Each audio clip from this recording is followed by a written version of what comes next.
I am the funniest thing you have ever seen. You should know this by now.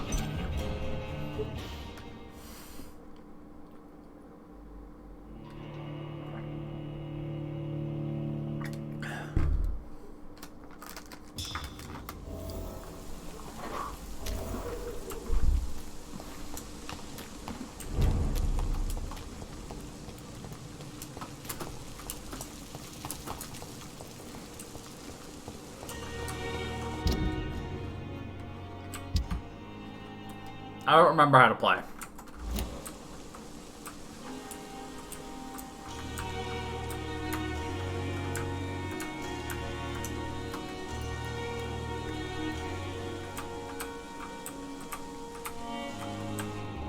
Ah, that's the button I wanted. So, let's see. In terms of quests,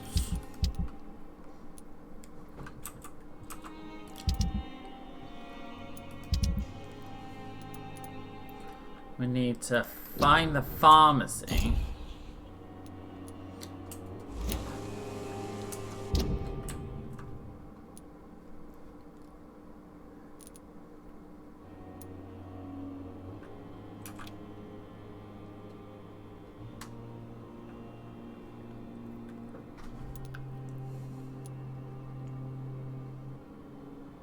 Oh, it's over there at the docks.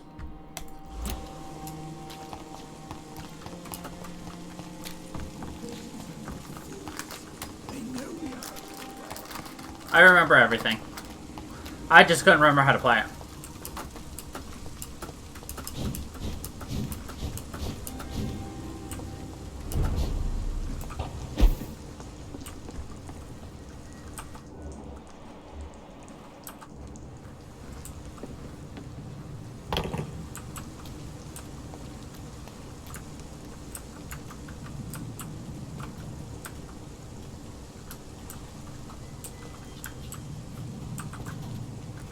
Wait, how do I walk?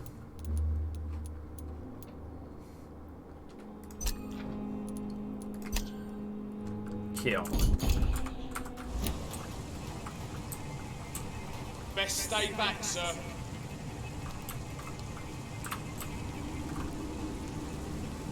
Go back home, idiots!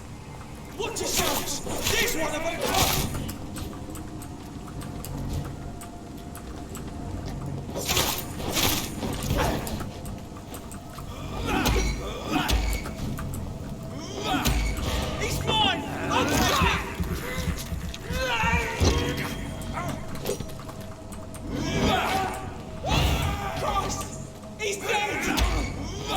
Really? Are you sure he's dead?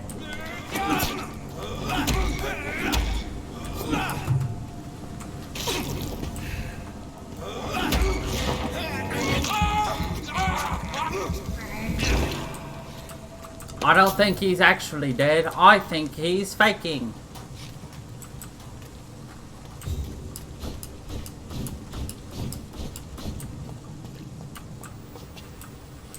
I'm not dead yet. Best stay back, sir.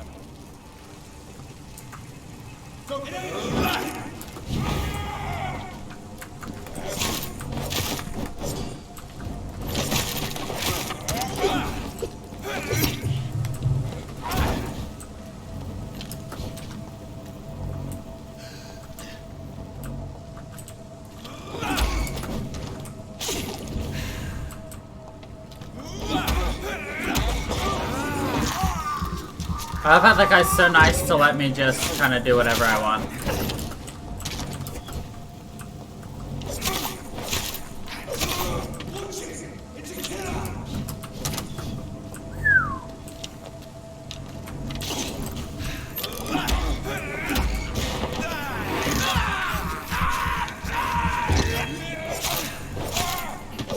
Basically.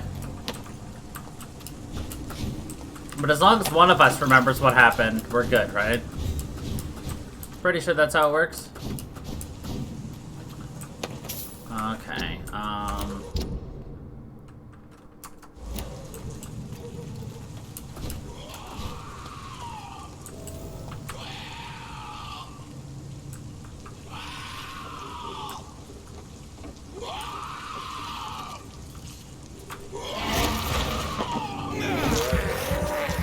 Oh, I forgot that was a boss.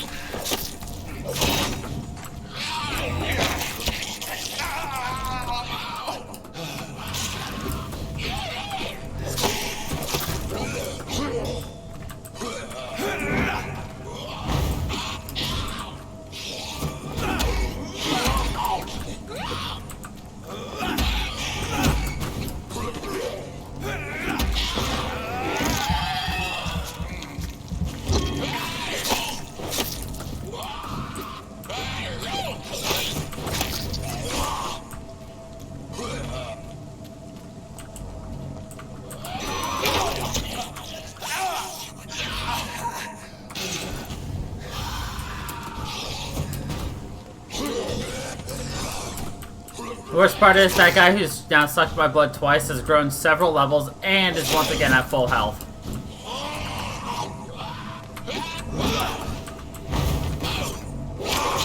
And we died. Leo.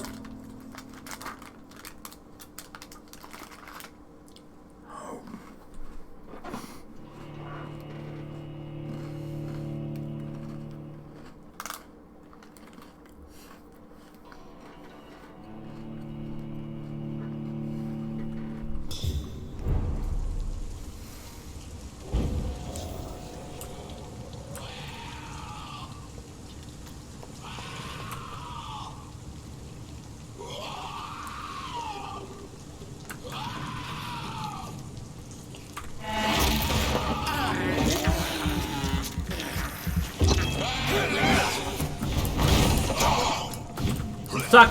Oh god. We got stuck and then destroyed. So, best option. Let's proceed in the game. That might be our only option, actually.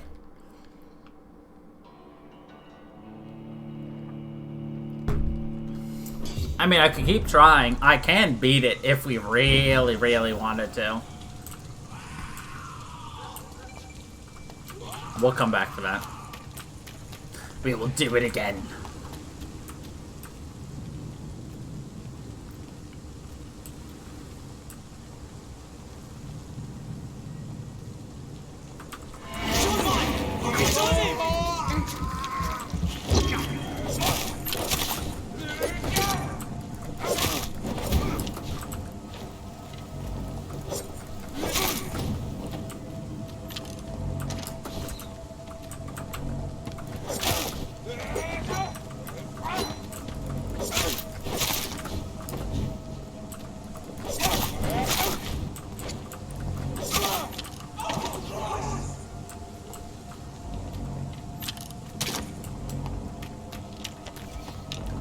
Oh, Christ! Welcome back.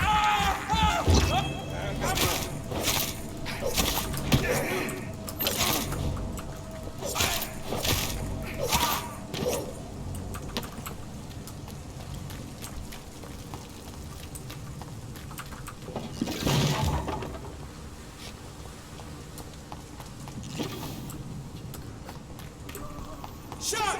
Step away!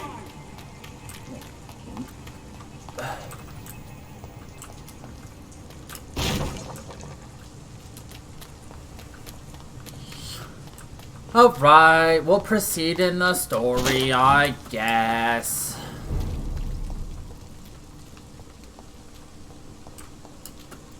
It's probably the best thing to do.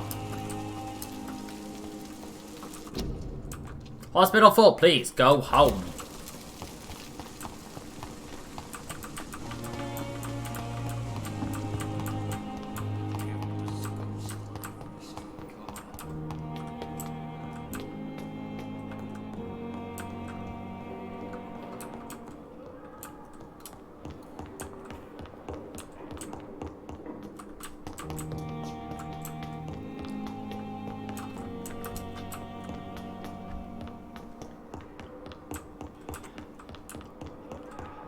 Not now.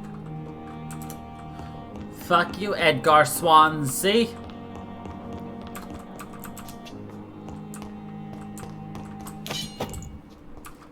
I used EXO.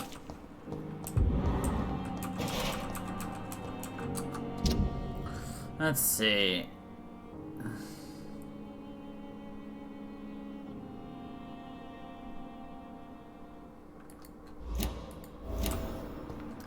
Domicile Wood. It's locked. It's locked. Locked it is. It's locked, all right. Ah. This is our bedroom. This must be the place. It's definitely away from prying eyes. Relegated to the shadows. A kingdom of my own. At least I won't be sleeping in a coffin. Haha, that's a vampire joke. Sleeping in a coffin. The flower's dying. It needs water.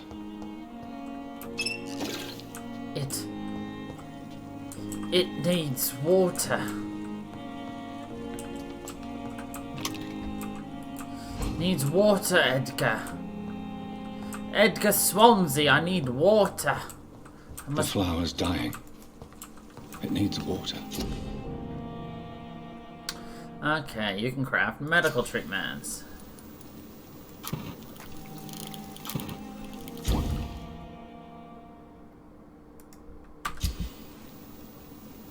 So we can improve our weapons here with things. And of course we can break these things up into pieces.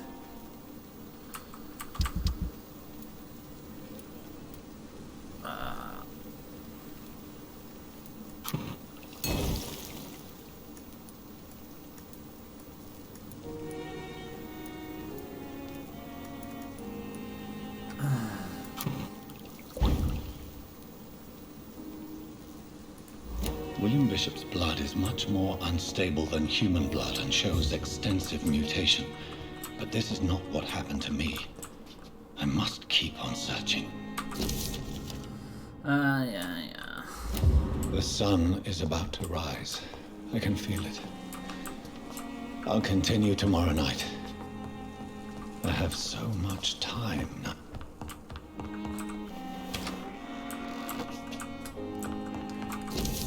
Jonathan Eisner's crane is secure an office for you on the second floor. Please forgive the austere decoration, but Pembroke Hospital is not exactly the right side. Let you discover your office alone, but I need to sleep a little before going back to work. I'm just a mere mortal. After all, I also gave order to let you rest and let the staff to never enter your room. You'll be able to sleep all day without being disturbed and work at night without raising any suspicion. I'm afraid the place is quite messy, but you'll be able to conduct your experience here at your own pace. You'll also notice there's an open window with scaffolding that will allow you to enter and exit the building without being noticed. I imagine how awfully new and disturbing this must be for you. Believe me, I have studied enough of your space to understand that you must now be facing and feeling. Be assured I'll do whatever I can to help you with this ordeal. Know that you're not completely alone facing it. I'm glad I met you. These dark times we're all these dark times we're all presently facing. I hope our future collaboration yield great results. P.S. I left copies some notes considering whatever you're going to.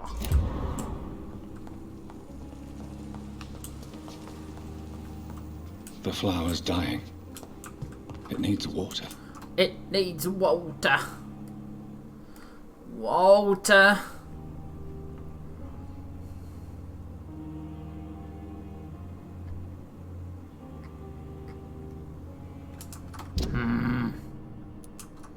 There's something you can do to, water this plant. The flower's dying. It needs water. Let's see if I can't really quickly.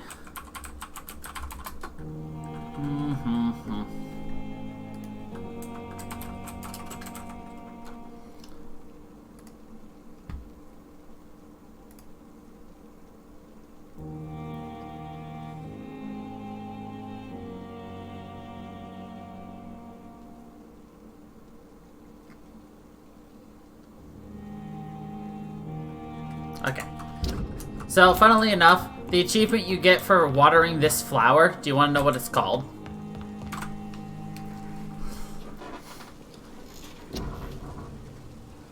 I don't think it shows background conversations, by the way.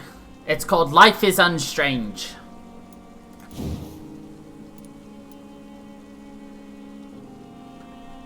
Of course, we have to be level 6 to get that.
for 20 out of 10. If I'm to stay here until my research is complete, I'd better learn to hide my true nature from the mortals. But what about my thirst for blood?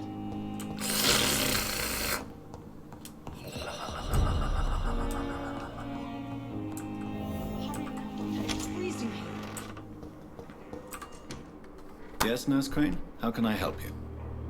I'm so sorry. I know Dr. Swansea wanted you to rest, but we have somewhat of a crisis. A crisis, you say? Our supply of antiseptics is nearly depleted. I was hoping there was another box up here, but...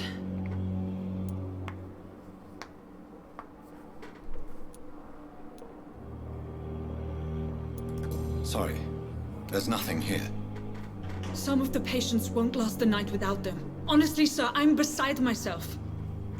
No, you are right in front of me. In France, during the If you were war, beside cyber yourself, you would be shortage was a right daily here. problem. But no, you're We right had to use here. our You cannot be wits to beside overcome yourself and shortages. yourself at the same time. However do you mean? If combined correctly, certain household chemical products can be used in a pinch instead. Now, where's the hospital storeroom? The storeroom? Fat chance. This is the Pembroke, and space is luxury we don't have. Everything used to be stored in the old morgue. Perhaps I should look there first. Where is this morgue? It's the large building behind the hospital. Like right now, You'll need to Panda go in the is back door beside because it's me, been but she sealed off cannot for be sanitary beside reasons. herself Take because this she door. herself is right It there. opens a small back entrance at the end of a narrow street.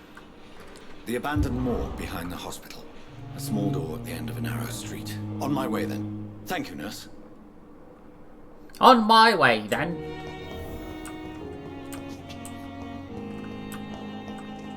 I cannot enter.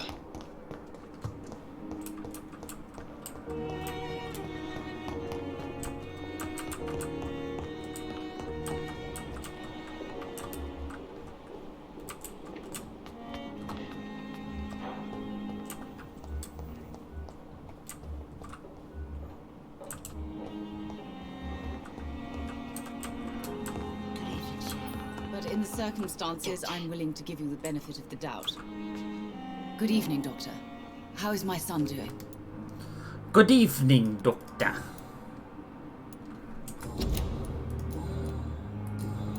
Goodbye, Mrs. Goswick. How is my son? Goodbye. Good evening, Mr. Goswick. How are you? I'm okay. I'm okay. Do you need any help? I'm afraid I may, sir. I don't mean to be a burden. I don't mean to be a burden. You are not a burden, sir. Healing you is my responsibility. And you have my gratitude for that. But you still, even if you dissociate yourself, you are still not physically beside yourself.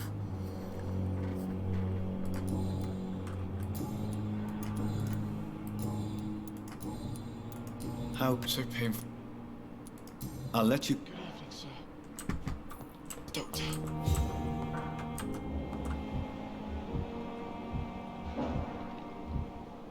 Sweet girl. Reads me like a book. I'm so tired.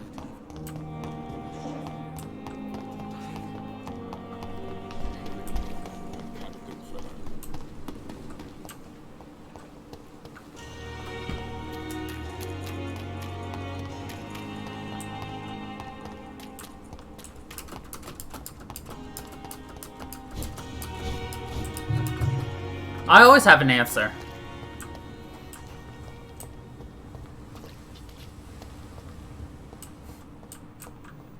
You should also know that. You can only play Devil's Advocate if you can answer both sides sufficiently and cut off any emotive argument. Then you truly are a great Devil's Advocate. Granted, the entire purpose of the Devil's Advocate is to make the other person think of different options, so... As long as I make you think, then your job as the Devil's Advocate is done. However, if you just make them stick by their ideals and they don't think a single new thing and they're just like, no, you're wrong, then you have been a bad Devil's Advocate. We don't want to be bad now, do we? Skrelp. Wait, wrong game. That's Star Wars. There's blood down there.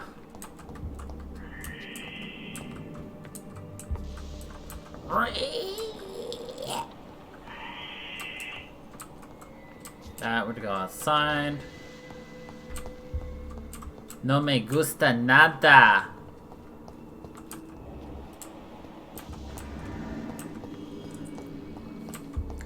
Ay, ay, ay, papi, no me gusta, papi.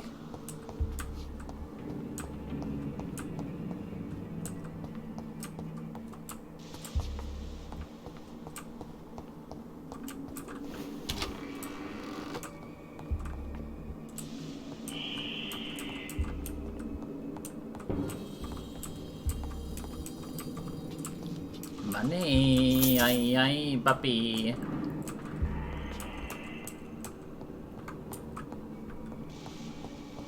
It's locked, all right. It's locked, alright. I fully expect you to be obviously level 6 here.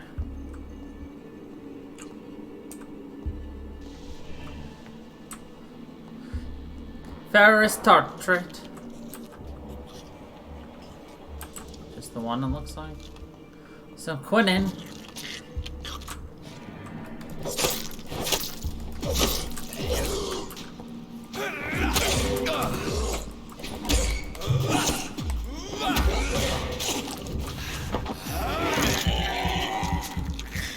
We now do significantly more damage with our bits.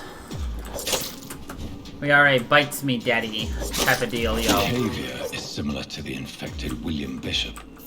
Must be the same strain. This sickness moves faster than influenza. It's really funny listening to him talk about vampirism in terms of just viral strains and just blood. This key will surely grant me access to the basement. Because he's not viewing it as like infection, he's like, huh.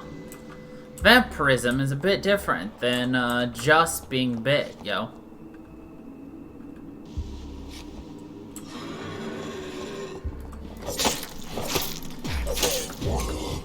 I find it fascinating. Because he takes a scientific approach to the whole, I mean, he is a doctor and a man of science, but, like, I just find it very interesting how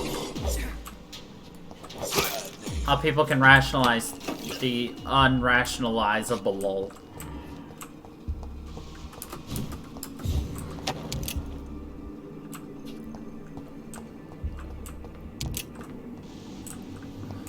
No, she was literally talking that she was physically beside herself. That is 1000% what she meant.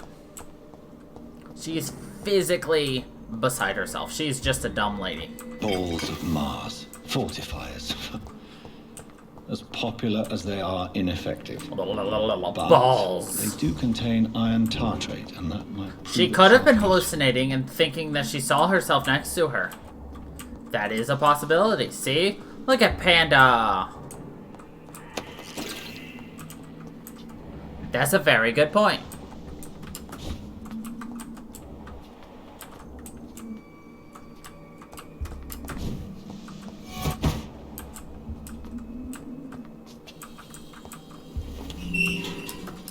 You spelled smart wrong. For you, it's SMRT. These scowls feed from corpses and the husks of animals. They hunt after blood. There you go. 5 points if you know what that's from. There's a song that goes with it, too.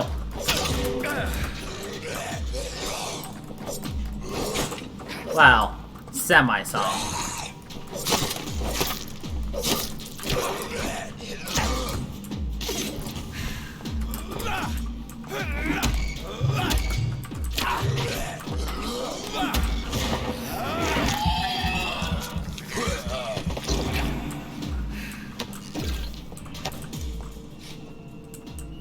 Nah, you didn't actually. I was just memeing.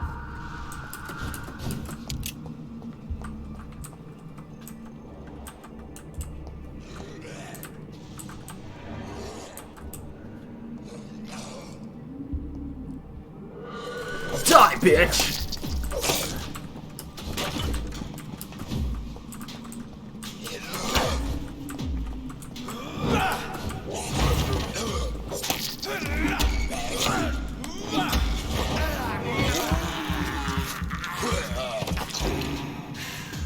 Delicious.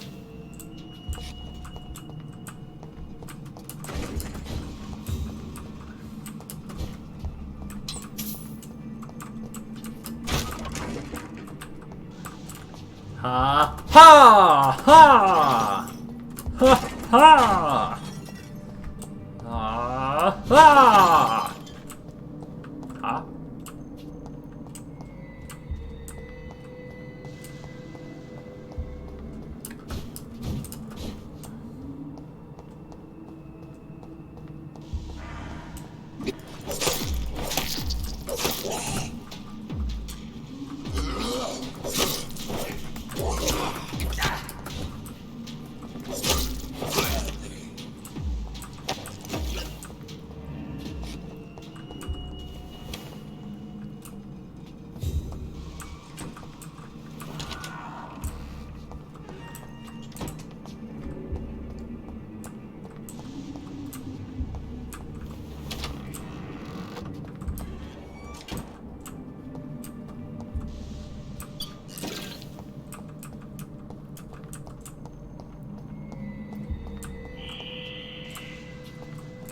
It's locked, all right.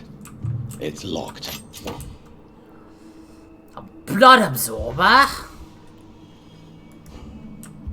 It absorbs blood. Samuel Connor. Probable cause of death, pneumonia by virus-induced pulmonary... Yeah. Tippett Brannigan. Mr. Connor's injuries don't match the report. I'd better look into this. Dun. Dun.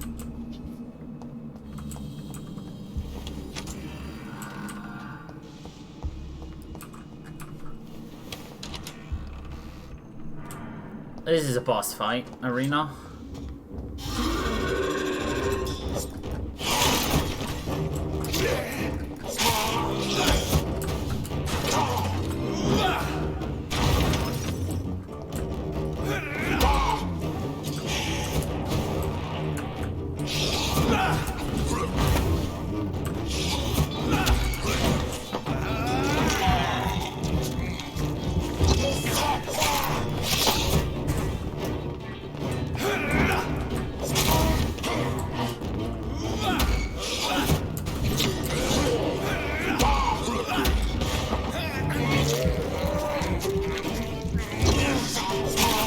Okay, so, fun thing. So, you see on his, bottom, bar of health, that flat red line?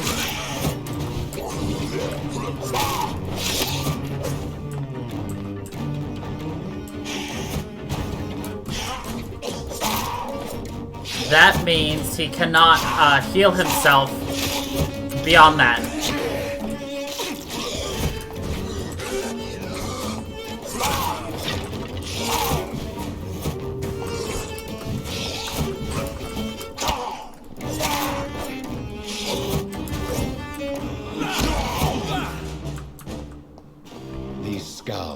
So ferocious. I'm not sure I can defeat them without becoming stronger. To drink blood is so tempting. So, I also have it too. The only way for me to actually, like, recover my health beyond that is to use my abilities. Sodium hypochlorite. Dangerous to administer, but efficient in the proper dosage.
Okay, so now that we're making medicine, I can explain this a little better. So, in here, you see how he has a yellow star right here? That is showing that he's injured and he requires a cure in order to raise our health status. So every night that you go to sleep and the next day happens, you require the next thing, essentially. So in this case, Clay needs is fatigued. Mortimer was also fatigued. So I gave them medicine to heal them. And that's something I'm going to have to be constantly monitoring, you know. Finding people, healing them every day, you know. Like Albert Balmer. Cadigan Bates. I'm going to have to find things and heal them up, or else they will die.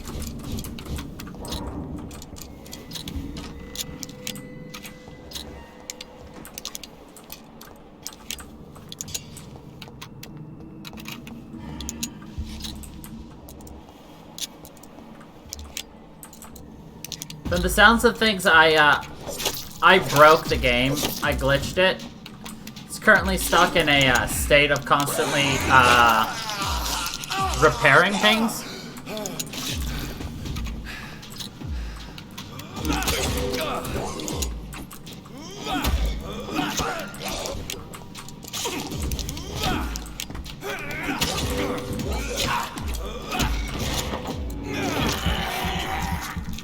As you can probably hear.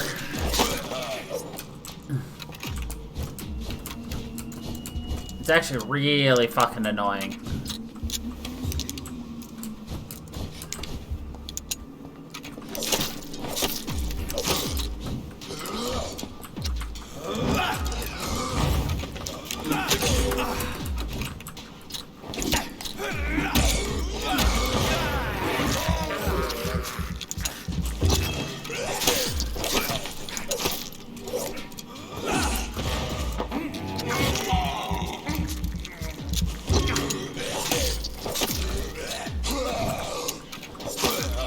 I really like how that glitch gif came out, though. It's so good. Emotive did amazing on it.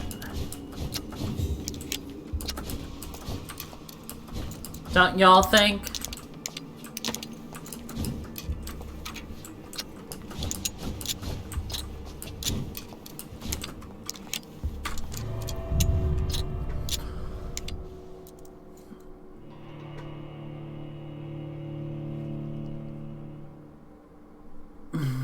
Wrong.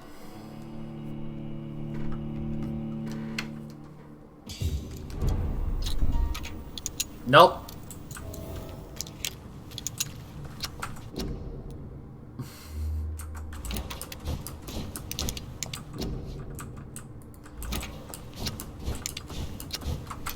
Alright, this is still auditorily broken.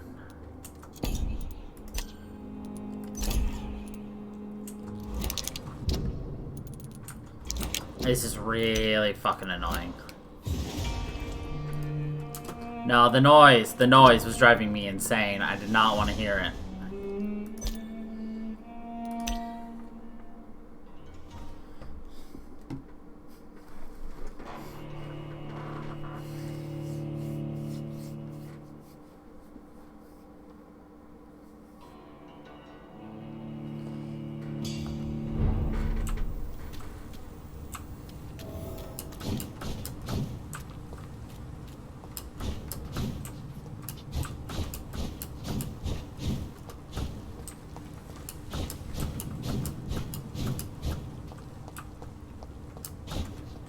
It's locked, all right.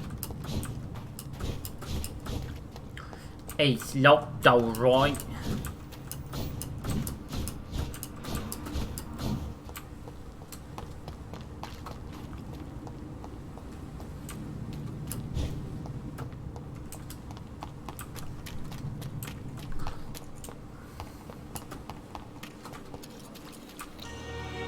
Good evening, Mr. Cox. Dr. Reed. Still working at night, I see. I like that. And why is that?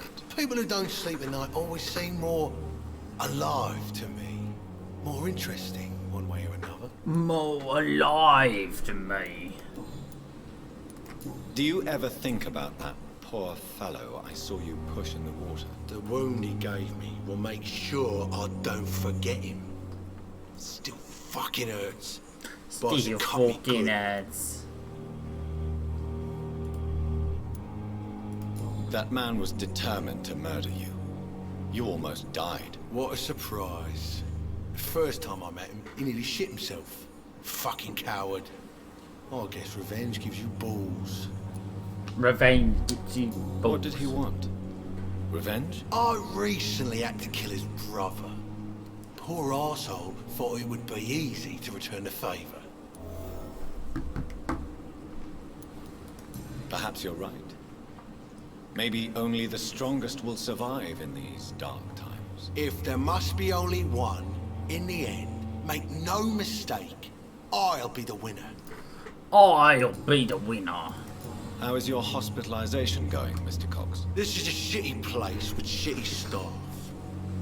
As long as I'm treated alright, I'll be fine. What's wrong with the Pembroke staff? That bastard you sent to bring me here, Milton, I thought he was going to break all my bones before I reached my bed. I see. Any other smart comments? The nurses aren't too ugly. Especially that foxy one, Nurse Crane. Pretty brunette, tough attitude, all like that. Oh, I like that. What's wrong with the hospital? Come on, Dr. Reed. The place is a dump. Smelly, sad, and dirty. But you're alive thanks to the efforts and dedication of the staff here, aren't you? What are you expecting, a medal? I thought that saving lives was just part of the job. Must be an unsatisfactory profession at this time, I'm sure.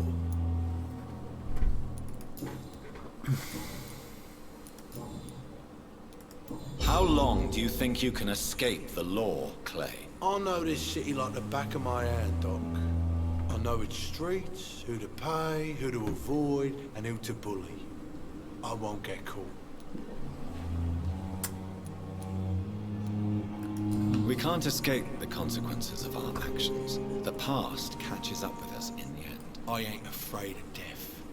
I don't hide who I am. I ain't afraid I live of my life death. honestly, which is more than I can say for most folks. And who are you then? I'm the leader of the Wet Boot Boys. One day I'll leave this shitty place and punch in the face all who thought I would not come back. The Wet Boot Boys. You're lucky to be alive, Mr. Cox. I hope you're starting to take better care of yourself. This place is full of sickness and decay. How could I get better in such a dump? Consider yourself lucky that I'm treating all of my patients equally. But don't push your luck. Don't play the innocent with me. I'm sure you have good reasons to act this way. And also weaknesses that can be exploited. I'll leave you for now, Mr. Cox. Mr. Cox. Mr. Cox. Mr. Wood Cox. And I thought last summer's epidemic. Good evening, Dr. Timmons. Dr. Reed, any good news to share?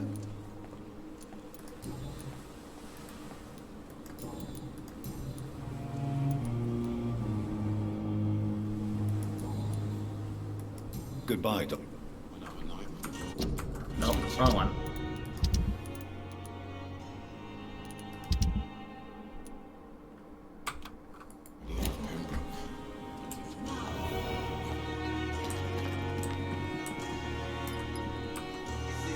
Good evening, Nurse Brannigan. Good evening, Doctor. Nurse Brannigan. Goodbye, Nurse.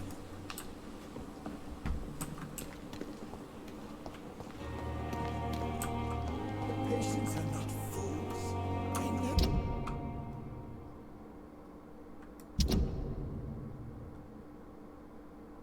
Oh, I still need to be down there. Rip. Horrifying epidemic. Back into the morgue we go.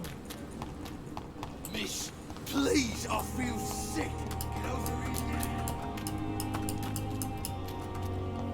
That's what you call a rip dip dip dip dipperoni. That's okay. More enemies to kill means more experience. More experience means stronger abilities. Stronger abilities mean we can slaughter more faster. And effectively. That is a hard object that we've just rammed our dick into. Fine.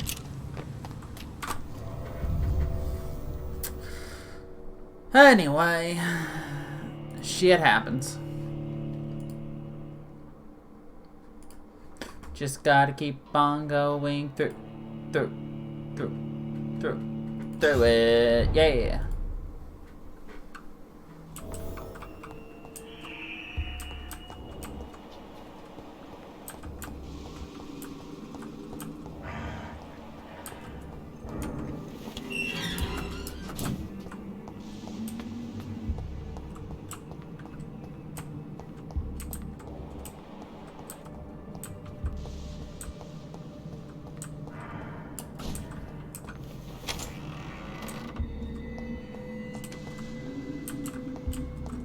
It's locked, all right. Traces of a pinkish foam at the corner of the lips. Some sort of drug overdose, perhaps? Multiple abrasions and scarring on the arms and legs. Old and distinctive injuries of a sailor or a fisherman. The chest was originally opened to perform the operation. The sutures are clean, but the chest has been reopened. A puncture over the left lung, possibly a chest tube insertion. Not the cleanest work, but I think it was successful. Signs of internal bleeding. So, Dr. Tippett's anesthetics were incorrectly dosed, causing the patient's death. And then, he tried to operate on him again. Tippett has made an egregious error. It's time we talked. An egregious error. It's locked.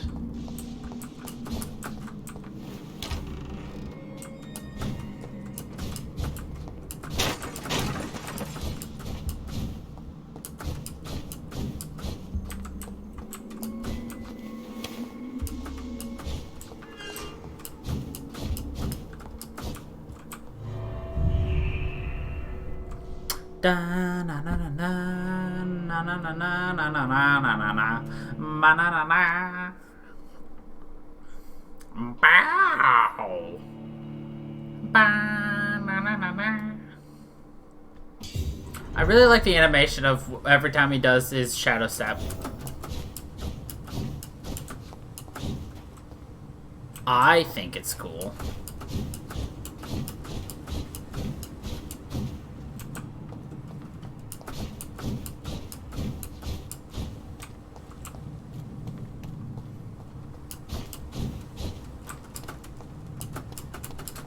Oh, right, we're too close to human civilization.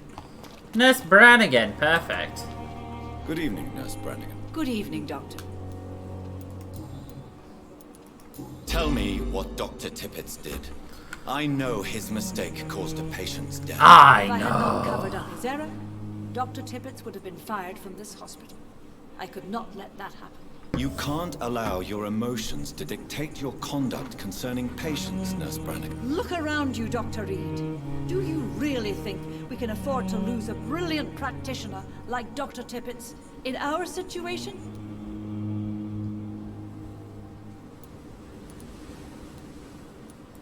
I can't say I approve of what you did. But as a field surgeon, I know that some situations require you to bend the rules. I'm not proud of what I've done, but to contain the epidemic must be our priority, so we can't afford to lose Dr. Tippett. Goodbye now. Goodbye, Ness. Good evening, Dr. Tippett. Dr. Reed, any good news to share? Kokoran, I want you to tell me about Mr. Connor. How did he die? What happened? He was my patient. He died because of my mistake. That's the blunt truth. What was the nature of the mistake? It was a twofold error. My diagnosis was wrong, and the administered dosage was too strong. Why not stop practicing? Are you mad? I killed that man, I admit it, and it won't happen again. I have saved so many lives since then. Who was this patient? I don't know. Some sick man from the docks, maybe a fisherman. I had no time to talk with him.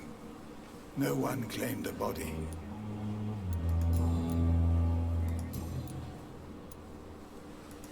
I will cover for you, Dr. Tibbets, by keeping what happened to Mr. Connor to myself. I don't know what to say, actually. I can't exactly force you to become my accomplice. You didn't force me. This is my decision to make. I believe you're still of use to the hospital, considering the situation. Then I can make you this promise. As soon as the epidemic is eradicated, I will resign. I will resign.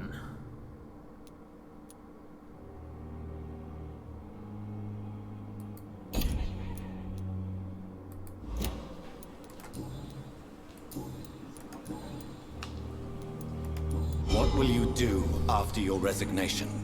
Do you have a plan? I always fancied visiting Cyprus. Such a beautiful island. I could buy a house there, by the sea. Read poetry, and wait for death. Wait for death.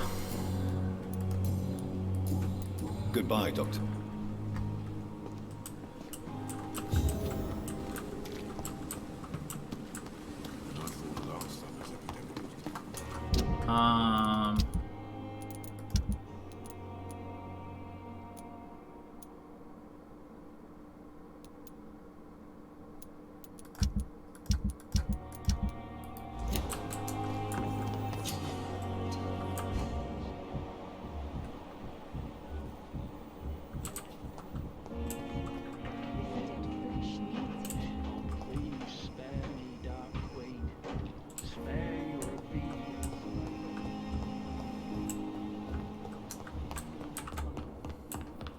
How can we be sure we're making a difference? Yes, Doctor? Exactly how bad is the supply situation here at Pembroke? It really depends. Dr. Swansea deftly works his society contacts for monies, but with the quarantine, well, we're in God's hands. We're in God's hands. Why then do you always work the nights? Don't you ever sleep? At the Pembroke, we're always hands on deck. Lack of sleep and the medical profession always ends in disaster. I've witnessed many a colleague succumb to stimulants to fight exhaustion. Drugs were as deadly as bullets in the trenches. London's trenches start here at Pembroke Hospital. We are on the front line, make no mistake. Your dedication to the Pembroke does you credit, Nurse Crane, but when do you sleep? We staff get our sleep when we can, Doctor. Nursing is a vocation, not the labor of a journeyman.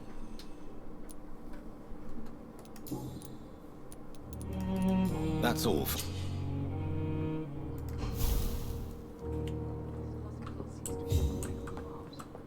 But in the circumstances, I'm willing to give you the benefit of the doubt.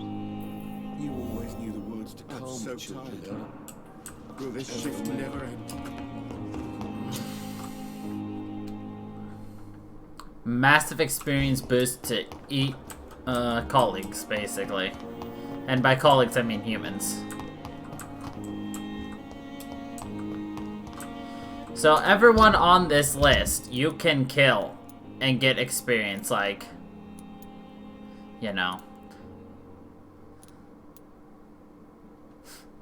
The more you have unlocked of them, the more experience you get. Like Pippa, we have unlocked everything for her. We could get 3,000 experience if we drain her of blood. However, we are good peoples, and we do not want to... We would literally cause London to fall into chaos if we did this. Pippa Peg. Please, Jonathan, come in. Please, Jonathan. Fascinating, is it not? In the last decade, so many mysteries have been brought to light with our microscopes. The human body, biology's penultimate frontier. The more we explore its boundaries, the less we're able to trace a clear line between life and death. You, my friend, have a foot in both countries. The view must be vertiginous. It's at least as vertiginous as chatting about vampires with you, I would say. This must be all so new to you. This area of town, the hospital, a brand new life. How stimulating it must be. I wish I could share your enthusiasm, Dr. Swansea, but my condition defies scientific categorization. Undead? Unalive? Immortality defies logic. I cannot express my thrill at this serendipitous turn of events. The world's most eminent specialist in blood transfusions, a vampire. One might say a gift from heaven.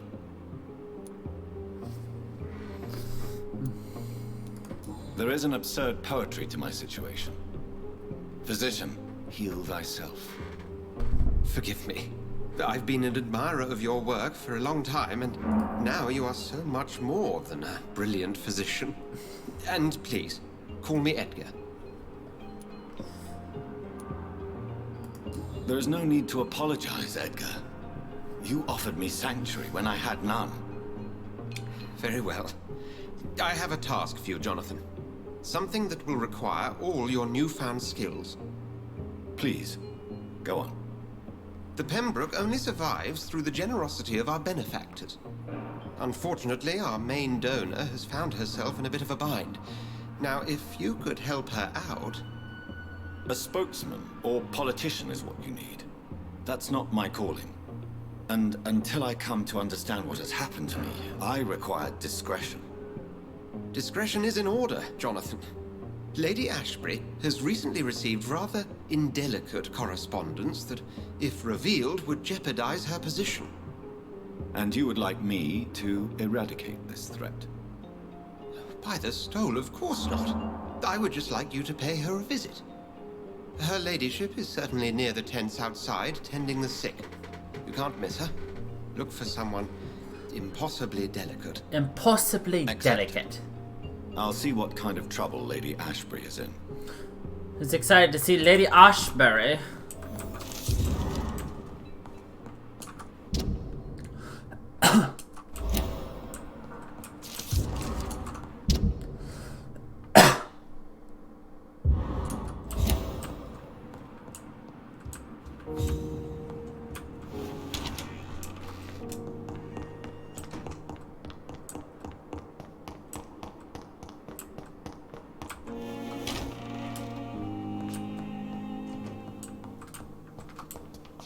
The flower's dying. It needs water. It needs water. Water.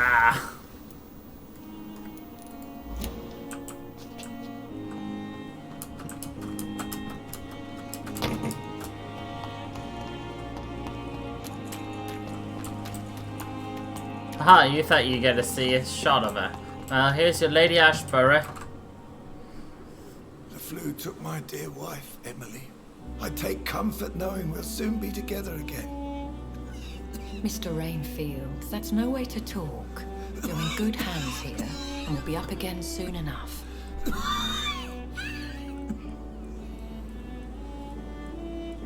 Now do me a kindness and get some sleep. I'll be back round later. Your words are kind, the blessings of an angel. You're the sweet, sweet Lady of Mercy. The sweet, sweet Lady of Mercy. Good evening, Dr. Reed. It's a pleasure to see you again. You seem surprised. Dr. Swansea has brought me up to speed concerning your recent appointment to Pembroke Hospital.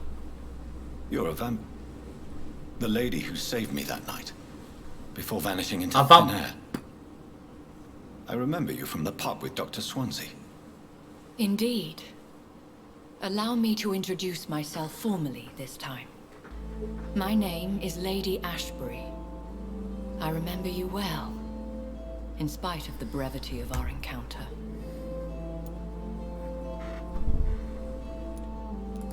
Apologies.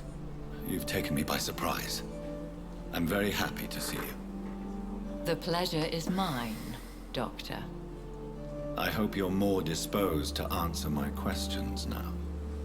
You must have countless questions, but our rather urgent matter first. Swansea has explained.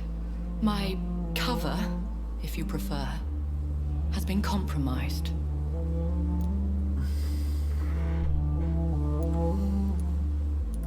Have any of the patients given you trouble? These poor souls have so little left to live for. I do my best to ease their pain. Poor souls. The souls of the poor. The world would be a better place if it were cared for by women like you. You make me blush. I am simply a necessary evil.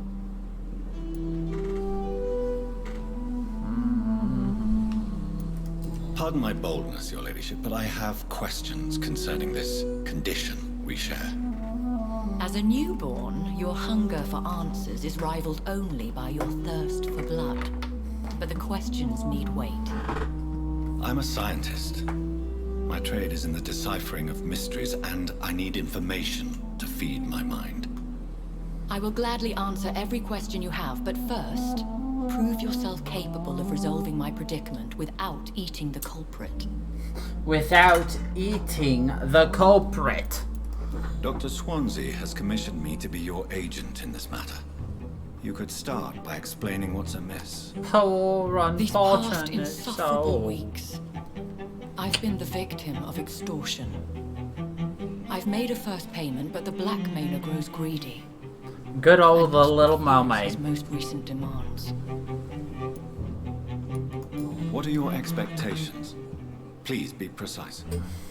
As the newly appointed surgeon of this hospital, you are in an excellent position to ask innocent questions and deftly learn the identity of my blackmailer. Who would be so foolish as to threaten you? A Kindred spirit. Even if it were the case, and I highly doubt it, a vampire would have asked for something more valuable than money. My suspicions lean toward a patient or their family. If we're dealing with an ordinary criminal, surely you've the means to deal with it yourself, if I may.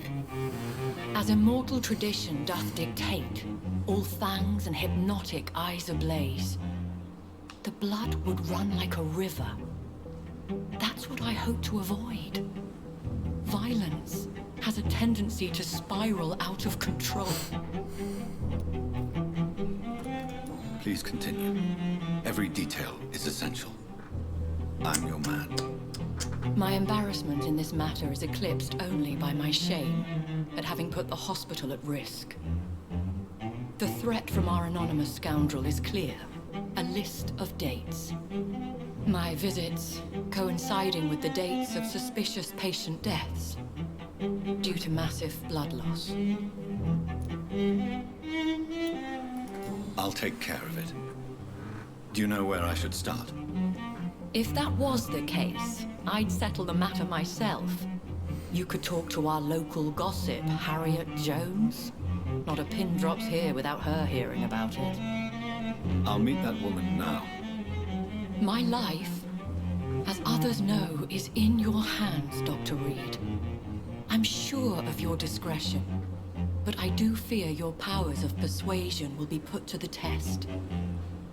When this is resolved, I'll be your obligé. I'll answer all questions in regards of your condition. I will answer questions on your condition.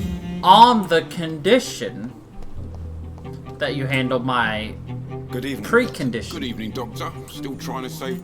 Still trying to save lives. Have you heard of any underhand dealings going on in this hospital? There are a lot of secrets round here. I'm not surprised someone tried to make money from them. What kind of secrets? I'm not in the gossip business, Dr. Reed. If you want to know more, you better talk to Harriet Jones. She's the oldest patient here. I'd like to see your goods. Wise choice, Doctor. Wise choice, Doctor.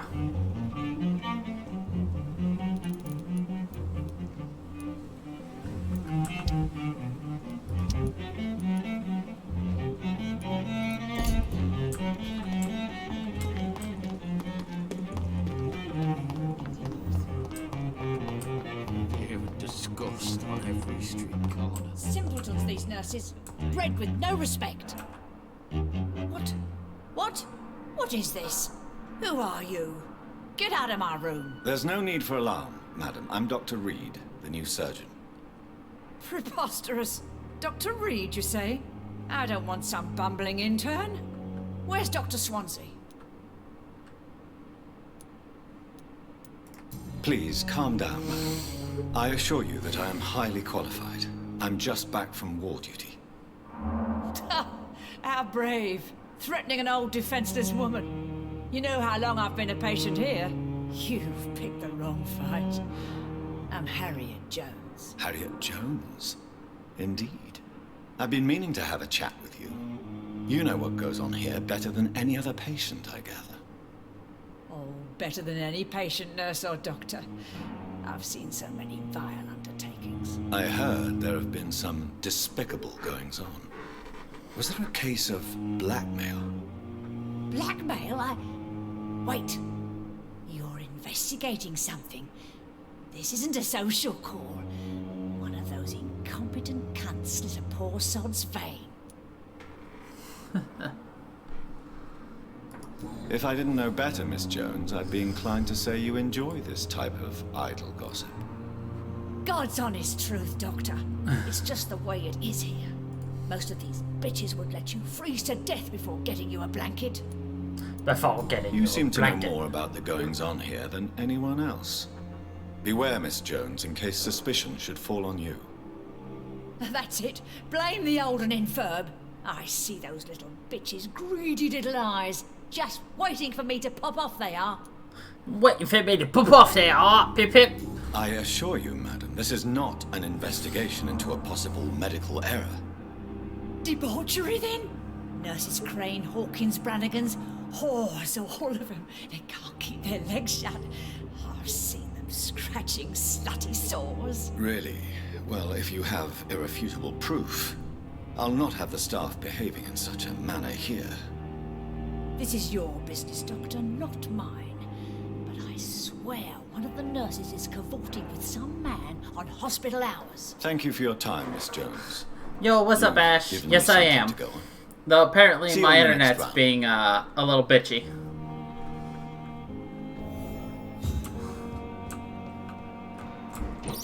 But as is the case, just wait it out. The patients and staff might know something. I'll start my investigation with them. Pippa. Pip, pip, pip, pip, pip, pip, pip, pip. Good evening, Nurse Hawkins. Good evening, Dr. Reed. What can you tell me about the strange man visiting one of the nurses during her shift? Let me guess. You spoke with that old shrew, Harriet Jones. Do not pay attention to her, Doctor. She's full of fanciful tales. She could have been telling the truth about the mysterious man. That old witch will end up in hell soon enough. Who cares if a nurse finds some happiness where she can? No matter how you feel about her, Miss Jones deserves our help. Who says I don't care for her? Hate is what keeps that old crone alive. Hate is what keeps the old crown alive. What can you Let me get. Alright, she's just bitchy. Goodbye, Nurse Hawkins. Goodbye, Nurse Hawkins. It's locked, all right.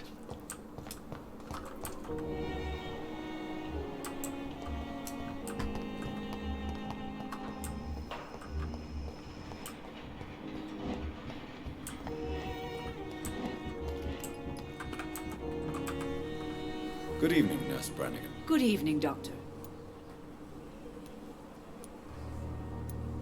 Do you know if any of the hospital staff have criminal backgrounds? The people who work here all Leo. come from very different backgrounds, Doctor. Just like the patients. Have you seen a strange man visiting any of the nurses here? I've never heard of such a thing, Doctor.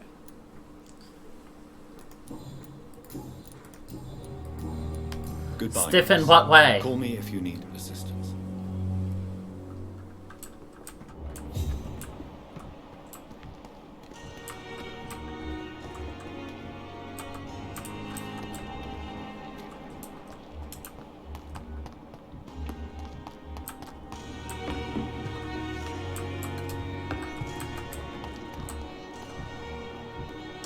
Looking for Crane. Crane.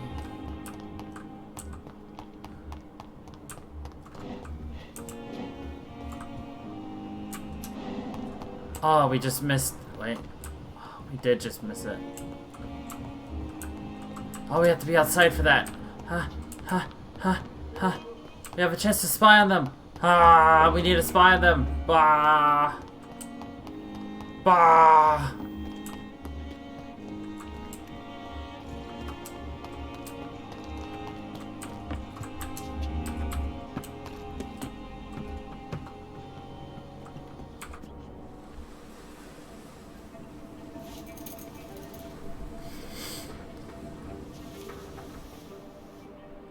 How can I be sure I'll not find your unconscious body in the house again? I promise you, you'll not find my unconscious body. For God's sake, how can you say such a thing? How can you refuse to listen? I tried to warn you for so long. No, I won't let my only son die. You promised me you'll stay alive. Your son lied to you, like the whole world lies to us.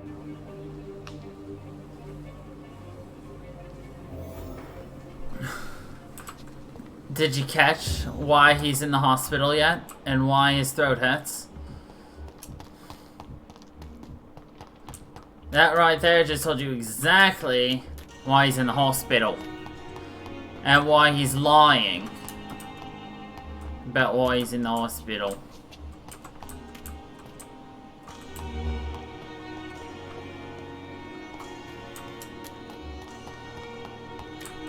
Nope. He's not a vamp kid. Good evening, Doctor. Have you heard of someone blackmailing people in the hospital? Pardon me, sir, but I have... Please show, of course. His mother walked in on him hanging himself. It never ceases to amaze me how you... It's locked. The dead.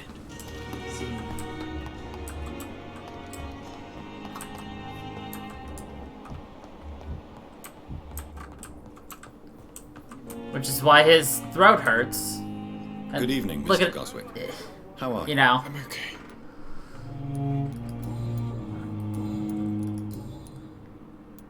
Admit it, Mortimer. Your mother had you hospitalized here because you tried to kill yourself. Yes, it's true. All right, then. This is the first time we've really shared information about your case. Shall we call this progress? Call it what you want, Dr. Reed.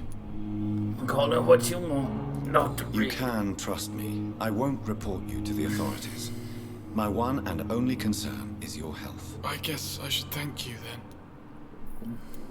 Can I help you in any way, Mr. Goswick? I wrote a letter for my mother. She was supposed to read it after my death. But I suppose she doesn't have to read it now. I see. And is this letter still near the place where you tried to take your own life? Yes. And I don't want anyone reading my last words. I mean, I'm still here. If you bring me back that letter, then perhaps we'll talk. Of course, Mortimer. I have to go now. Good evening, sir. Doctor. Good evening, Doc.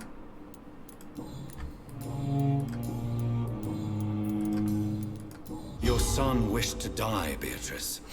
Why did you hide such crucial information? Are you not aware suicide is a crime? Mortimer could be thrown. Mortimer could be put to death for trying to kill himself. I understand you fear the legal consequences, Mrs. Goswick. But don't you realize your silence significantly affects your son's case? All my son needs is help and comprehension. Not judgment and punishment for what he may or may not have done. That is also very true. Goodbye, Mrs. Goswick. Let's just say the 17, 18, and 1900s were not the best of times.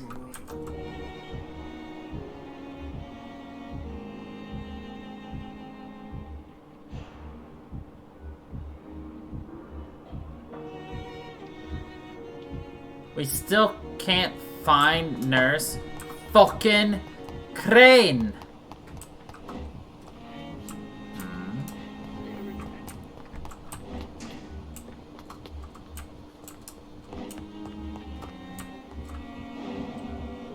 I cannot enter.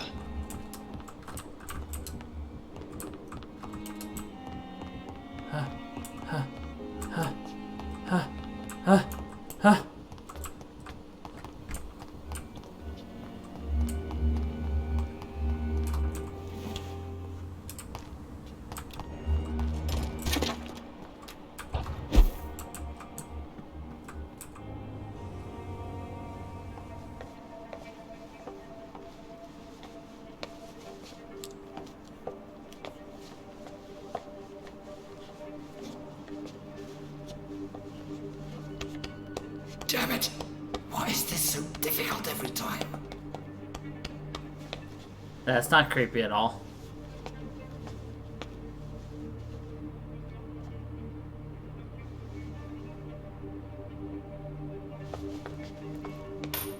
That is better. That is better. I will make it through one more night.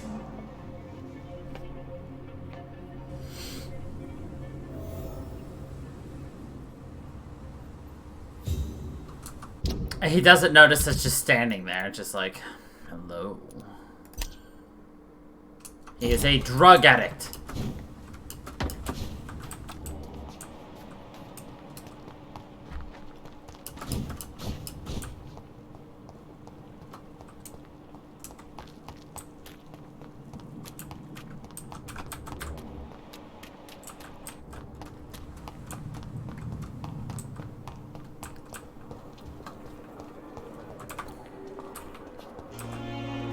Good evening, Dr. Tibbets.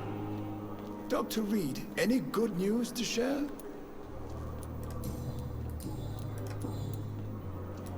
I know you're taking drugs, Corcoran.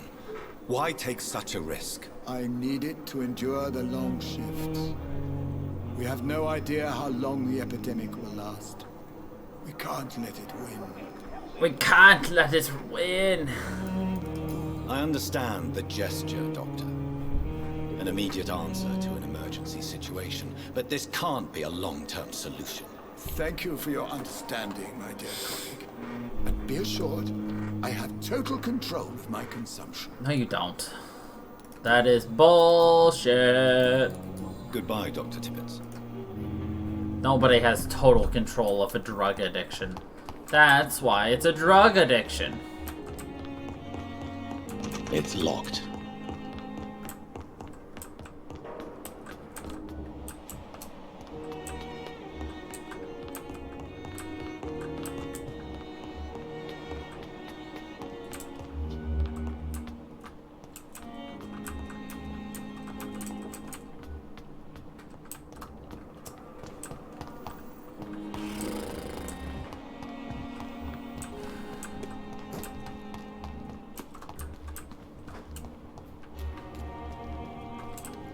Again.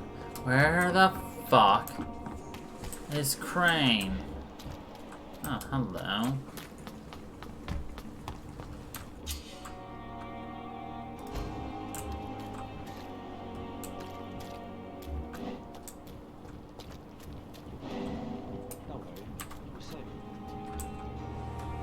You're sure you don't come back with me?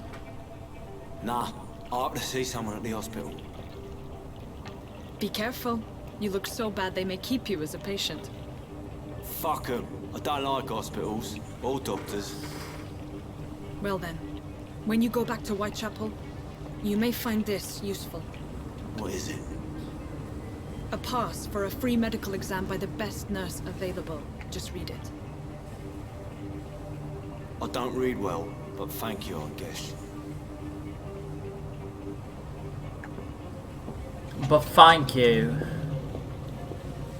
I guess.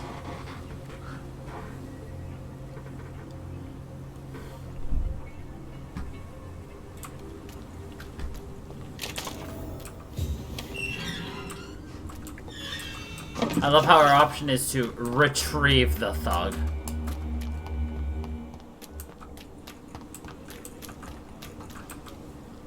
Please, sir. I need help bad. What's going on? I'm Blight, sir. Newton Blight. I've lost my mate. Can't find him anywhere. I'm Dr. Jonathan Reed from the Pembroke Hospital. Please, calm down and give me more details. Oswald and myself were both infantry, sir. We were en route for the hospital, but we had a disagreement. And Oswald ran off towards the canal. How long have you been searching for him? I can't go there. Too many rats by the water. Fucking rats. Can't stand them since the war, sir. Can't stand them at all. Don't be ashamed, Mr. Blight. Many soldiers who survived the trenches suffer from musophobia. Musophobia. For your friend. What can you tell me about yourself? I'm Oswald's best friend. We served in the same regiment, sir. We've taken care of each other since we came back from the front. This is a dangerous part of town. What are you doing here? We were looking for the Pembroke Hospital. We both need help. Treatment, I mean. To get some sleep. Just need to feel better, sir. Sir. Where was your friend the last time you saw him? He went down by the canal. He didn't want to go to the hospital. I think he went to the sewers on purpose. So I couldn't go after him. What can you tell me about your friend? His name is Oswald Thatcher. We survived the war together. Oswald is nervous and quite fragile since we came back from the war. I have all the information I need for now. If I find anything out about your friend, I'll let you know as soon as I can. Thank you, Dr. Reed.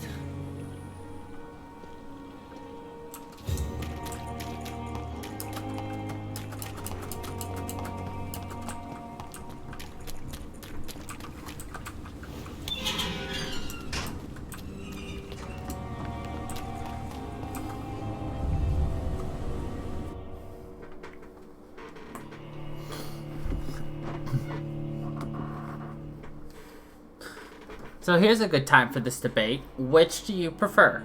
Vampire or werewolf? And why? Why do you like it and why do you dislike the other one? He's locked the door behind him. I need to find another way to follow him.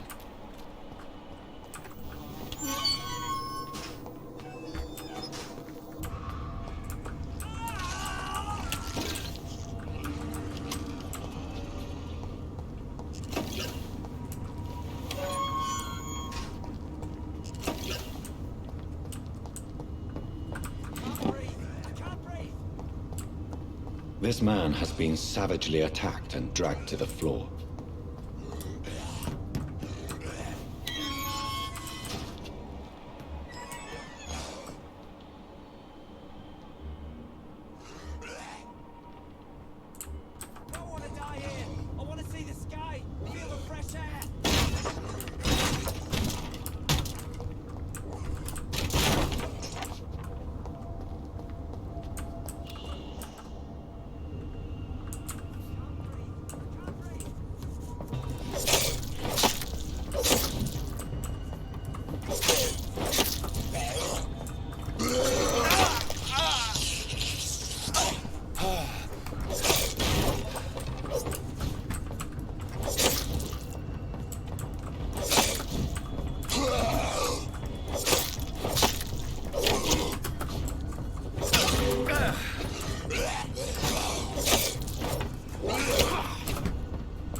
Okay, but you still haven't told me why necessarily, other than, okay, I mean,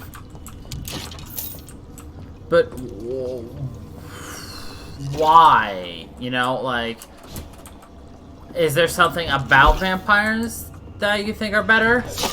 Or just, you know, same for the werewolf, you know? Are they just, is it more than just they're cooler?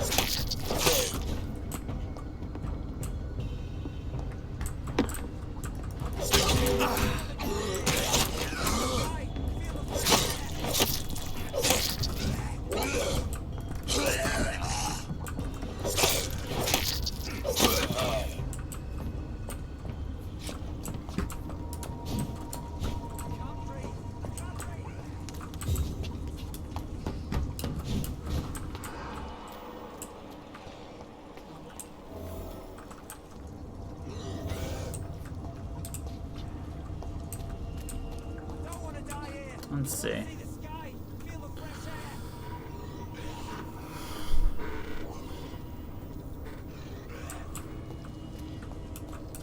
Right, but remember, wolves can also go out and about at will then, versus vampires who can no longer go out during the day and have to survive at night, which, in cases like me, is no different than normal life.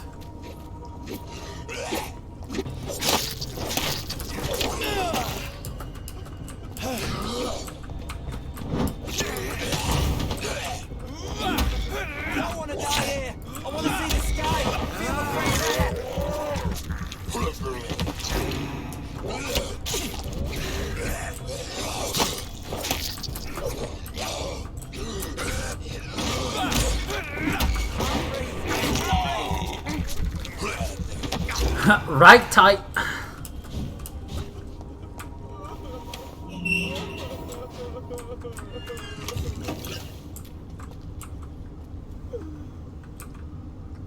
Are you injured, sir? Help me get out of here. I need to get out. I'm Dr. Reed, and I'd be glad to help you, but you must calm down first. Please, take a deep breath and tell me your name. Okay. I'm Oswald Thatcher. Please, I need to get out. Mr. Thatcher, your friend Newton sent me to help you. Do you remember him? Yes, I do. Good. Now leave this place and enjoy the cool night air. It's quite invigorating. I'm sure you'll feel better if you do. Yeah, I can't think of any, good, just flat-out werewolf media. Because vampires are definitely the more popular of the two.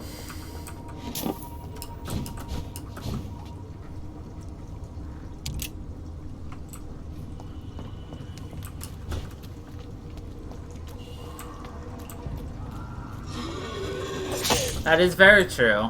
Werewolves also tend to be the more bland of the two.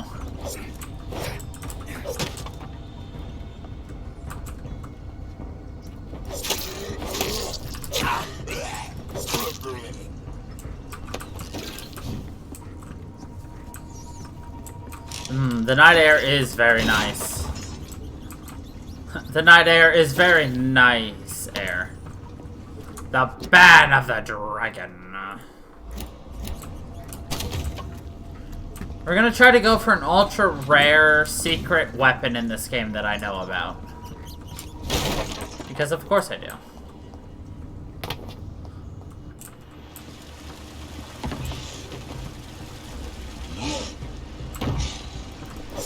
What sort of creature is this?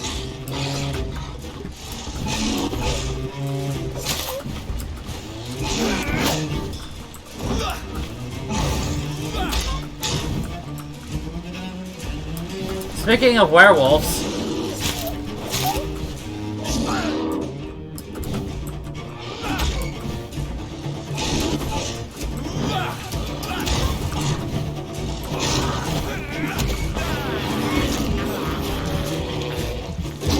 Right. No one's knocking anybody for any choices here.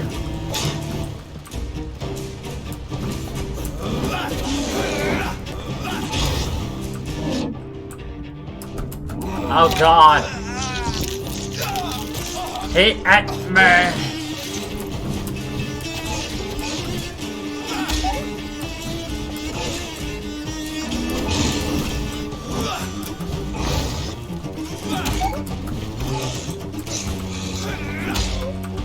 Oh god, I thought I hit him.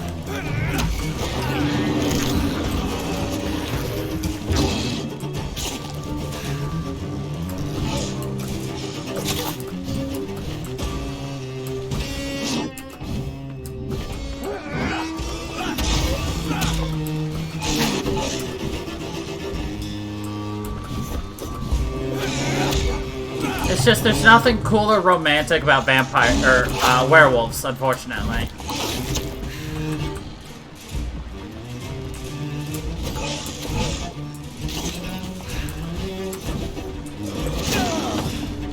Oof.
Oh god.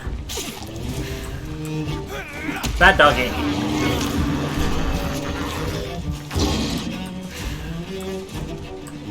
Right.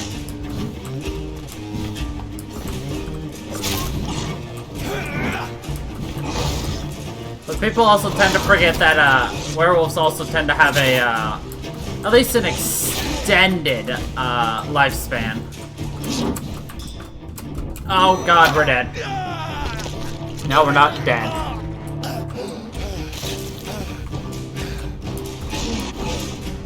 That somehow did not kill us.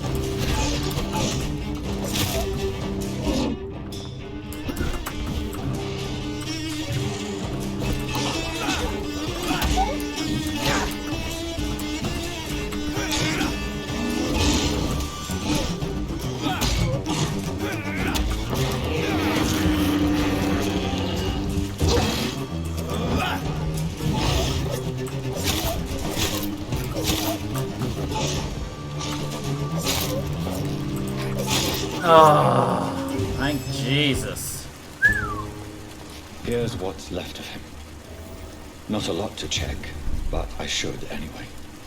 If you're sick, if you have no money, whoever you are, wherever you're from, come see Dorothy to get help. No tricks, no charges, no questions asked. Just find Darius Petrowski's house and present this coupon. Some voucher for a free checkup in Whitechapel. What is Nurse Crane up to? I really must find her.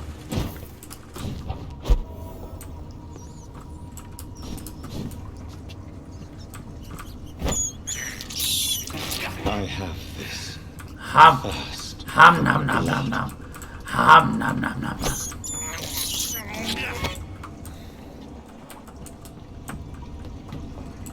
Hum nom nom nom nom.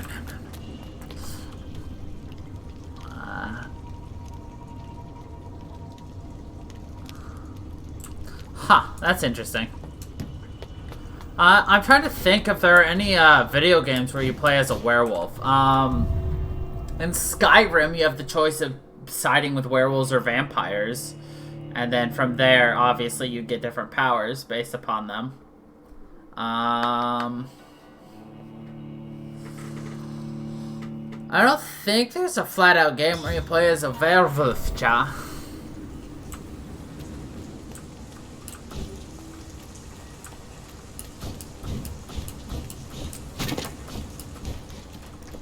Oh, hi.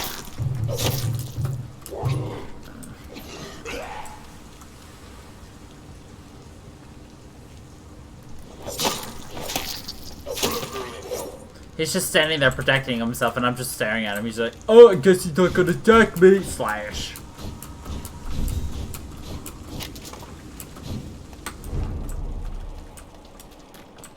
Alright, let's go check on Orville and Wilbur Wright.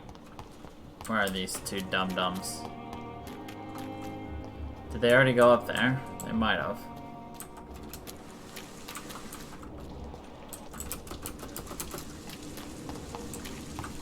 Oh god.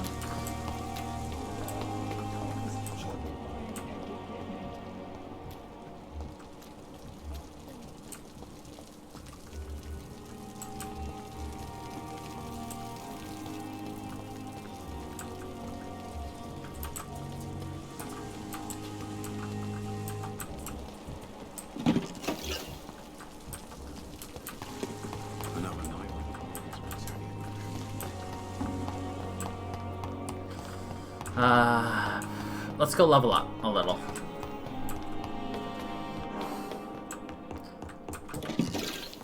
So here's the thing that sucks. We're gonna be upgrading our weapons at some point, so I don't want to spend my time upgrading this current weapon because we're gonna get a better one. But I don't want to get a better one.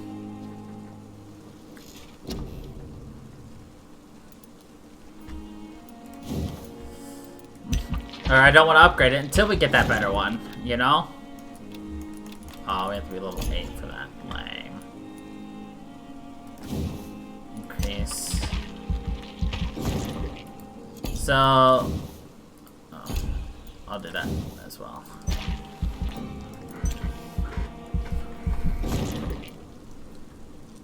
Like... when you're fully upgraded, your bite does 1400% more damage. Okay, we're gonna grab those. I want to upgrade our healing. Oh, that's 1300, right? That's 2k. I can't upgrade that. Let's upgrade the amount of blood we can have. Yeah. Yeah. Yeah. Anyway.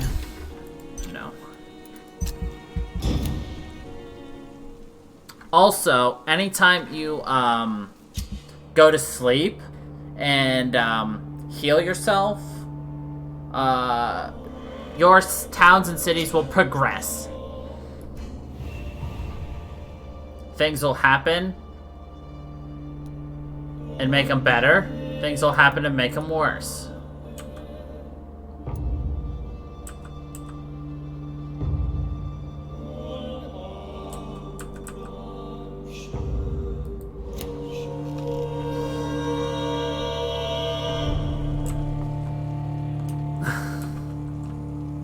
Whoops.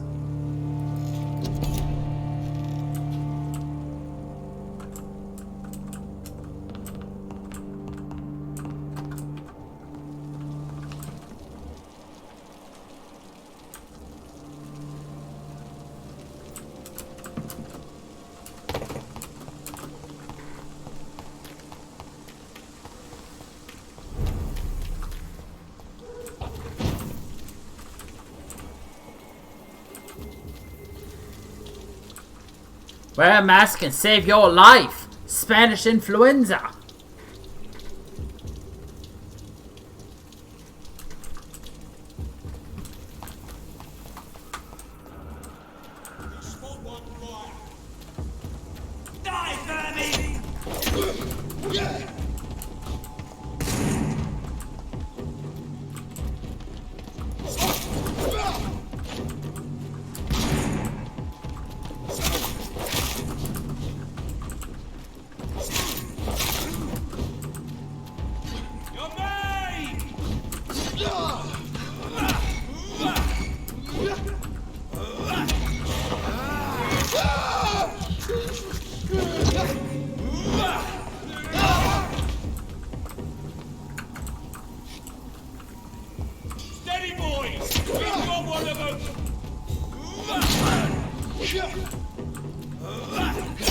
Oh god, he stepped me in the butt.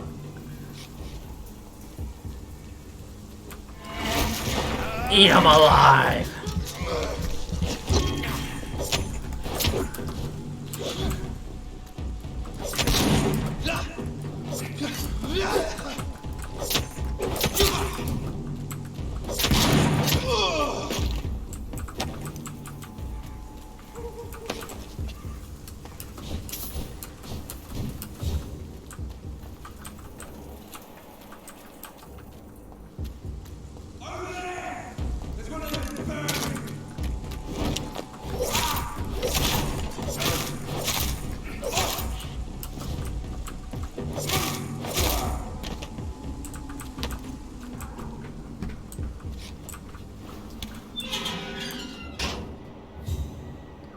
That guy's gonna be the most difficult.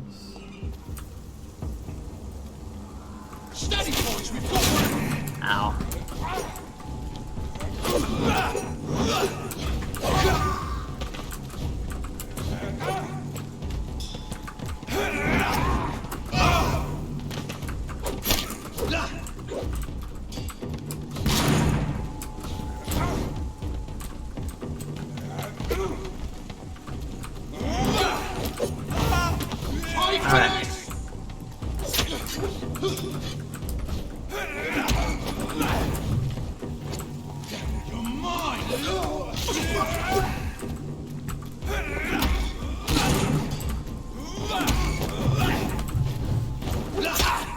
Ow. Watch out for that tank! Watch out for the tights! Alright. She's dead! Damn straight he's dead.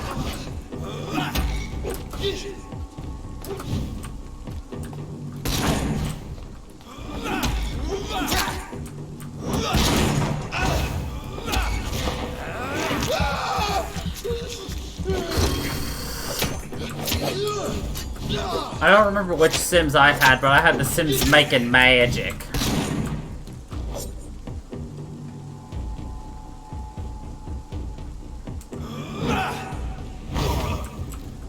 G, baby, baby, baby.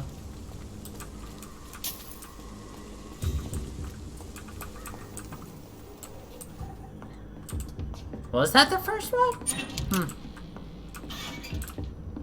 That was the last Sims I played. Back when you installed it on a disc. Onto your PC. And if you got any expansion packs and then lost that expansion pack, you couldn't play any of the Sims.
So we just grabbed a new stake, a pre-win stake. It does 5 more damage.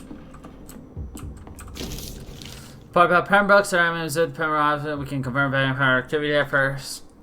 Now proof of the presence of female lich inside the hospital. The beast's clever checks like a mental patient died of true unholy condition. I personally sneaked inside the hospital and I heard the creature whining about her need of blood since her body is decaying. Got worse, the administrator of Pembroke is Dr. Swansea, according to our team leader, Tilton, who died yesterday in a fight against the Scowl. He may be a member of the Brotherhood of St. Paul. If that's true, then maybe it's a nest.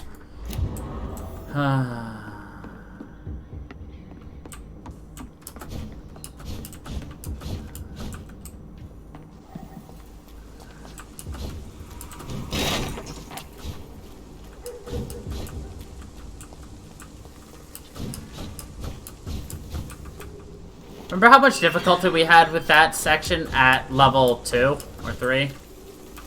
And now we're just like, oh hey bitches, what's up? You're dead.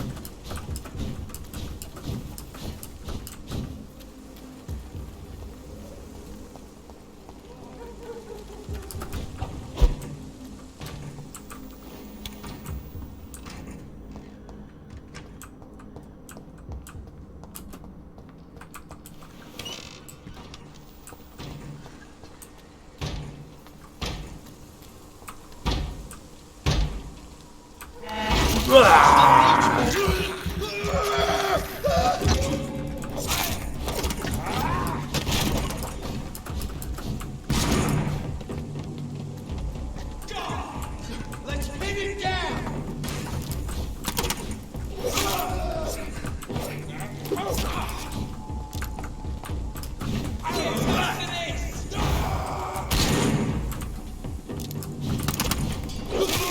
Filthy fucking beast!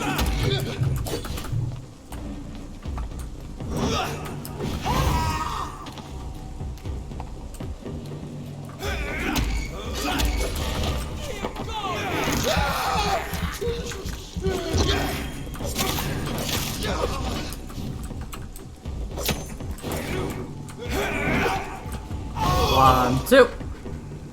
Nice.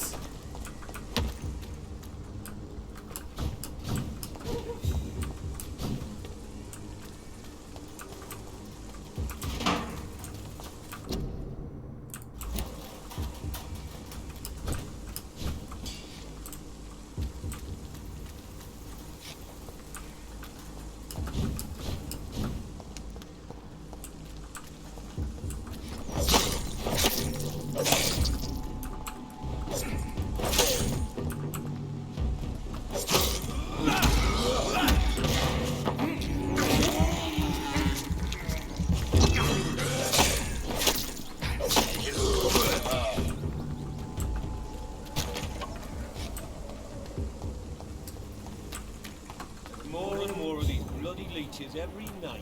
Aye, for the god. Get their weapons ready! That guy's just watching. He's just like, what's going on? Doesn't like fire, does it? Oh Christ!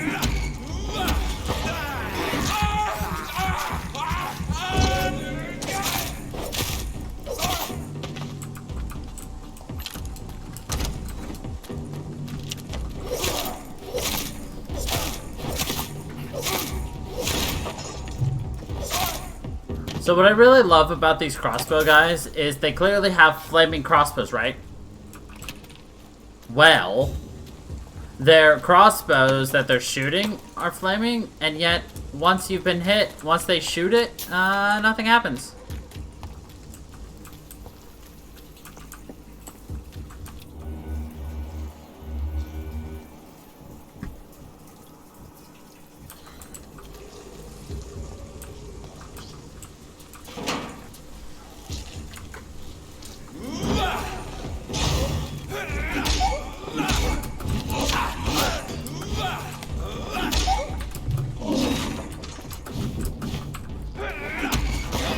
Now we actually start dealing with werewolves on the regular. Except for they're more like rat beasts, to be honest.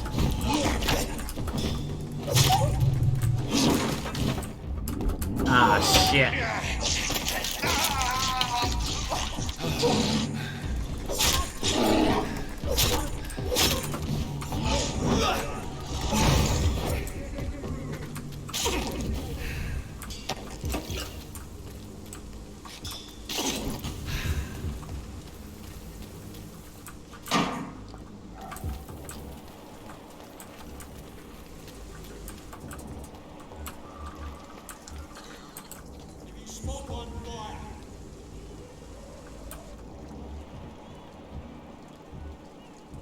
Roger the wall. Hello? Hello? Hello?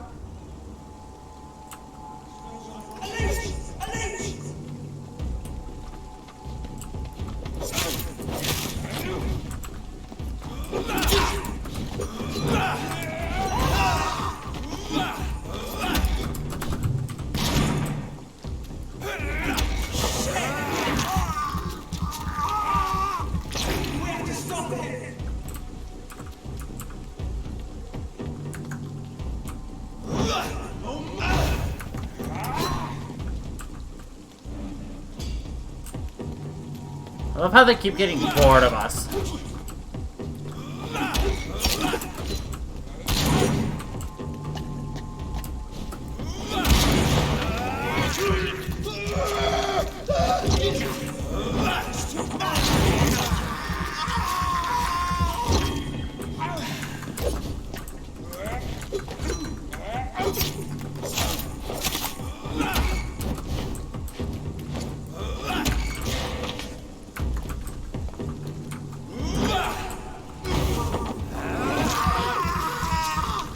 Roger's almost dead. Roger Dodger. Oh, he's stuck in a reset state. My favorite.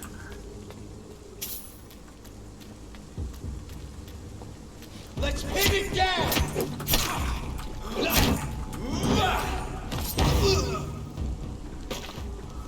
Die, Granny!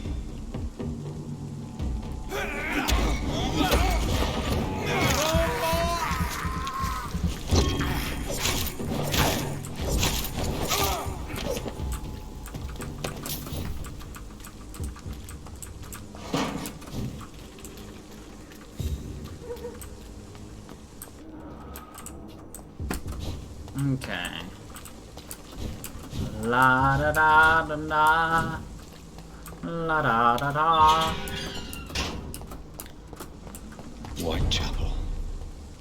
This neighborhood is linked somehow to the kind Lady Ashbury's blackmail. First, let's find this Petrescu fellow. The kind Lady Ashbury.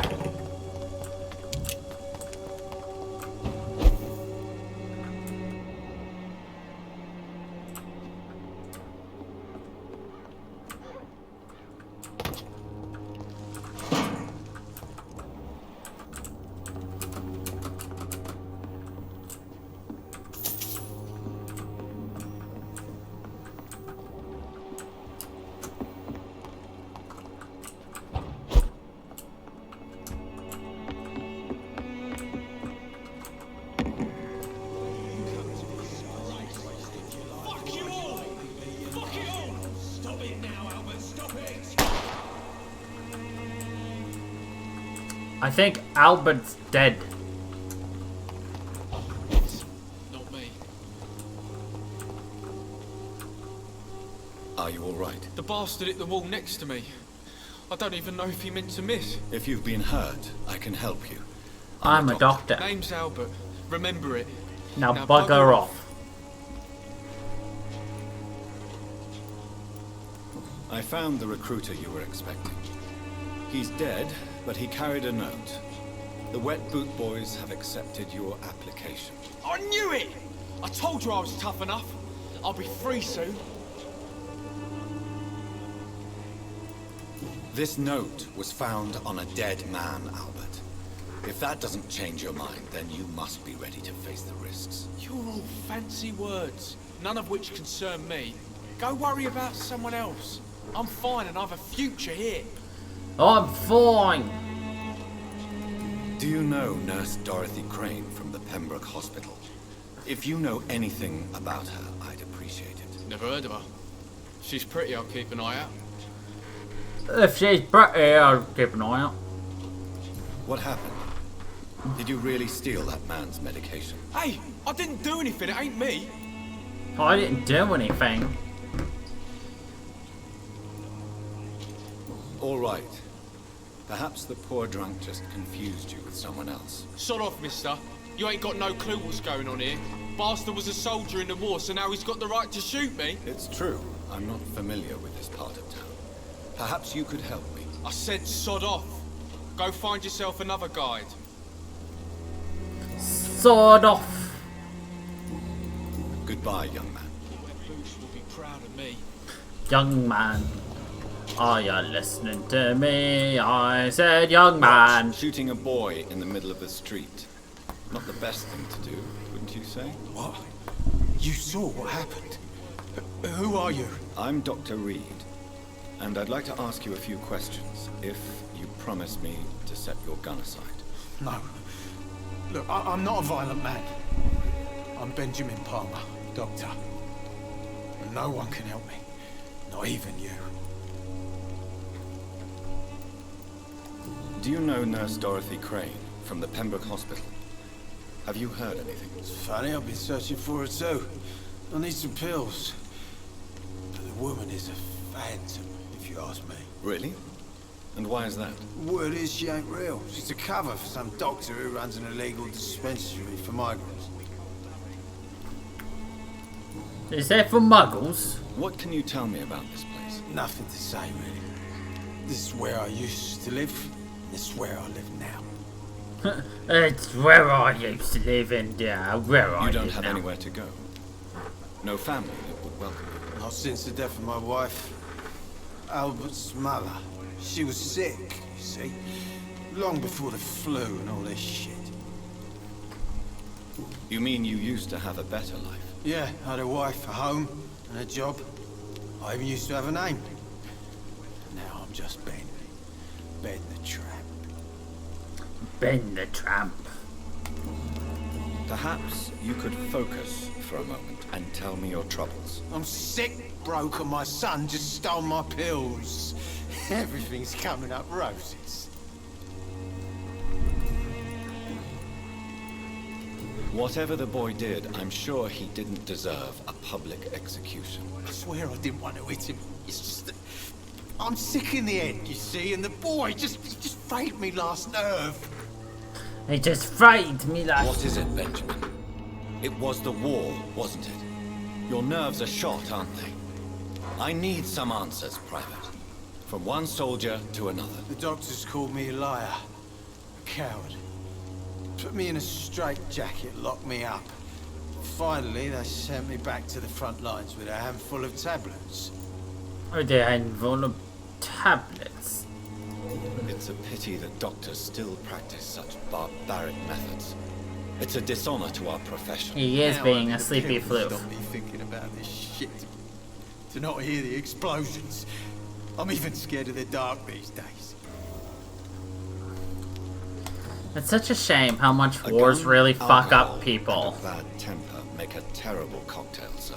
And how little we care about our veterans and shit, you know? It's just a damn shame. Good evening, Benjamin. I'm afraid You don't seem well. I always... I don't have treatment for... I will see. Damn. A gun? The wet boots will be proud of me.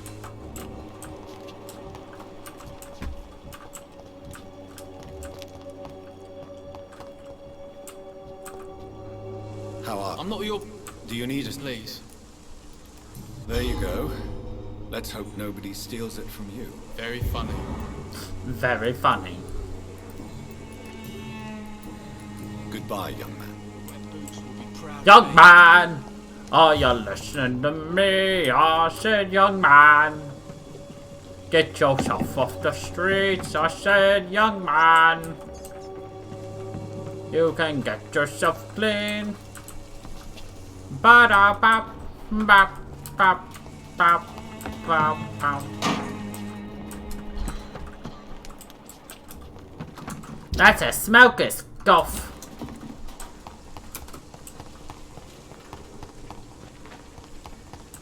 When science fails you, this elixir will give you faith again. Good evening, miss. Good evening, sir. Are you interested in a miraculous cure for this unknown and deadly epidemic? Actually, I am. Then you have come to the right place. The famous Swanborough cordial is all you need to help keep you in perfect health. Oh, really? Why didn't I hear about it during my studies? I'm Jonathan Reed, by the way. Dr. Jonathan Reed. Ah, my brother has spoken of your research, sir. I'm Loretta Swanborough, and it's always a pleasure to meet a fellow healer. Do you know Nurse Dorothy Crane from the Pembroke Hospital? I'd like to know more about her. I don't like to talk about competition. Competition, you say? Never met her, but it seems she provides some sort of medical care to the poor. The whole thing has to be some sort of scam, if you ask me. Says the person running a scam. Tell me, who intrigues you most in Whitechapel? The region itself is something to see, but I would say Camellia the mute florist who gives away her flowers. What do you think of the locals? Most of them are afraid or desperate. They all come to me eventually for my remedy. My remedy? Is there anyone I should avoid? Cadogan Bates, without a doubt. The bloody bastard remorselessly exploits poor migrants as soon as they get here. Don't you do the same thing, Loretta Swanborough?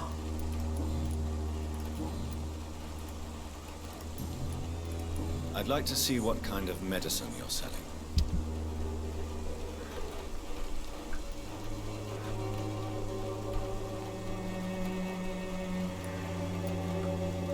See, now that's how you do it. You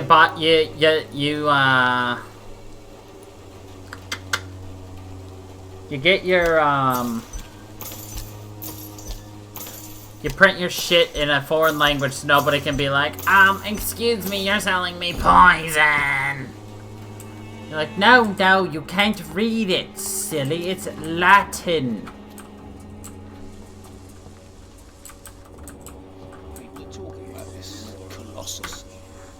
Good evening, sir. Snake oil. If you're here for a reward, you'll be sorely disappointed. But I'll gladly shake the hand of a fellow countryman. I'm not here for a bounty. I'm a doctor. Dr. Reed. I'm a doctor. Doctor? In Whitechapel? What an opportunity. My name's Bates. Cadogan Bates. Do you require assistance, Mr. Bates? Not me, but your skills could help a lot of people round here. No, sir. My business, because I say... I am a good man. I am a master. Please refer to me as Master Bates.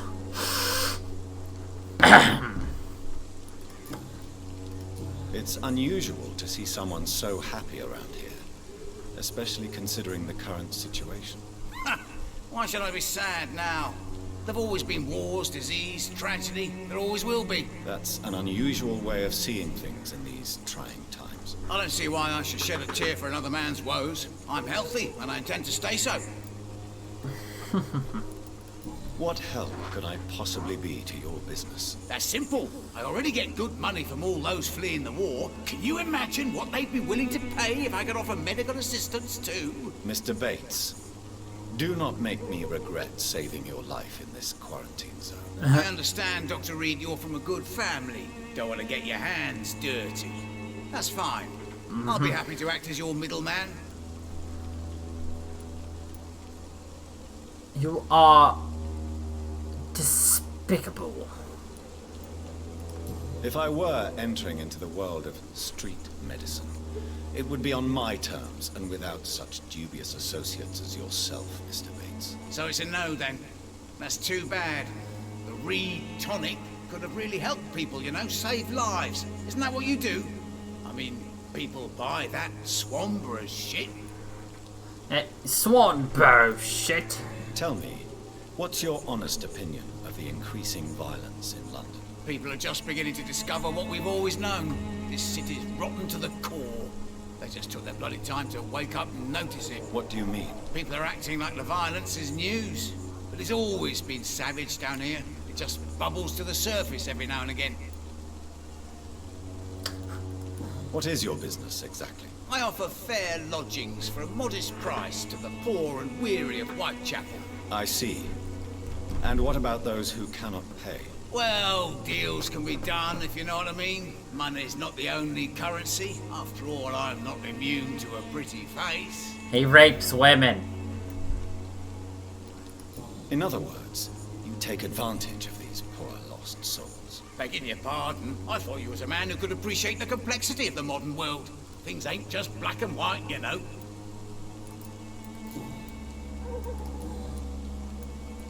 You seem to have recovered well since your attack. Do you ever think about what happened to you? Not much. It was a fucking nightmare. Savages, absolute bloody savages. Their appearance. Jesus. Made me want to puke. You'd better not come back here. I won't be around next time to save you. I'm looking for Dorothy Crane. She's a nurse. What can you tell me about her? Dorothy Crane. Bless her soul. I really should thank her someday.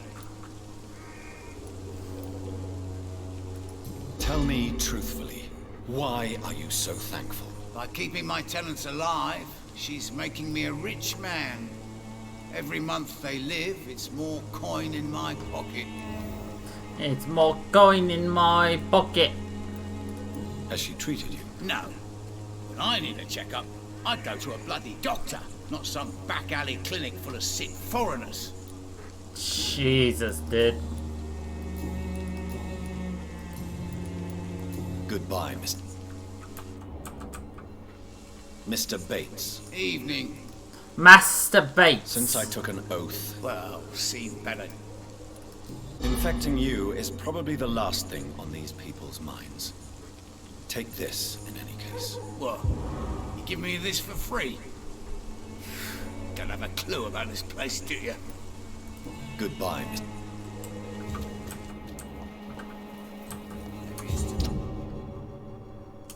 See if this Christina is still working nearby.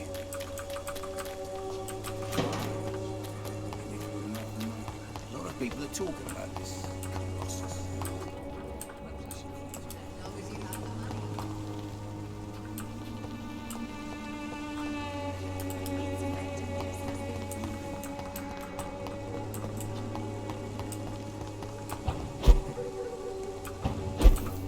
It's locked, all right.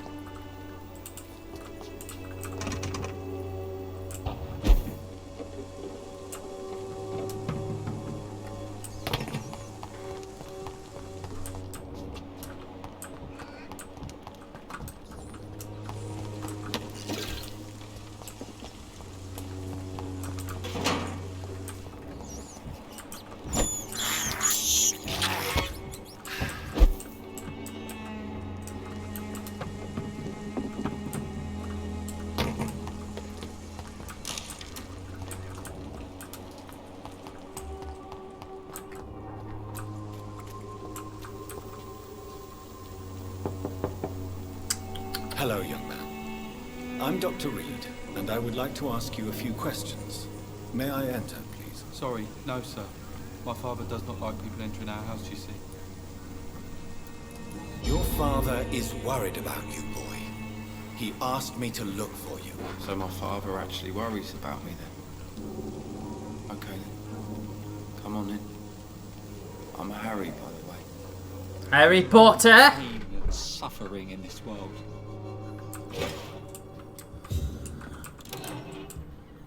Thanks for letting me in. I'm gonna just steal stuff. And, yeah.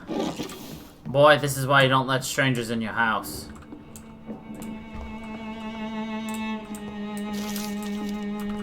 Professional vampire hunters. Vampires are real.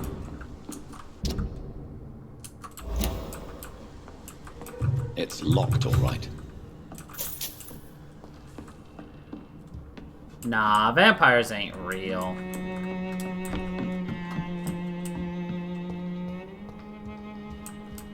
Even my dreams are soaked with gloom.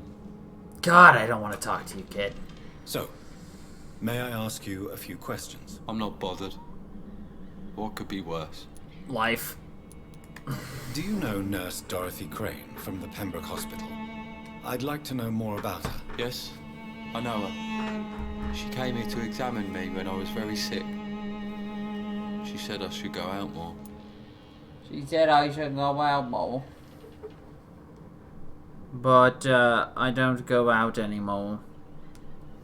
Because that's outside. And I don't like to go outside. How do you feel? I'm fine. I mean, it's not easy every day. I'm fine.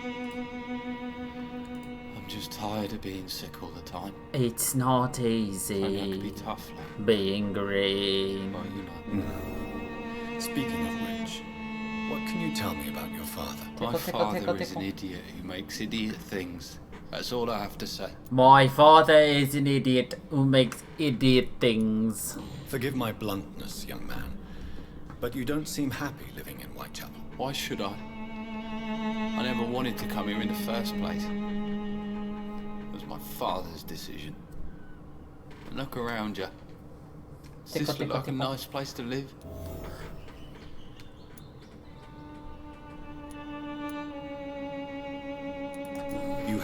roof over your head, a place to call home.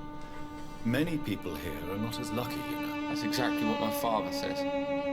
Harry, you should be grateful for what you've got.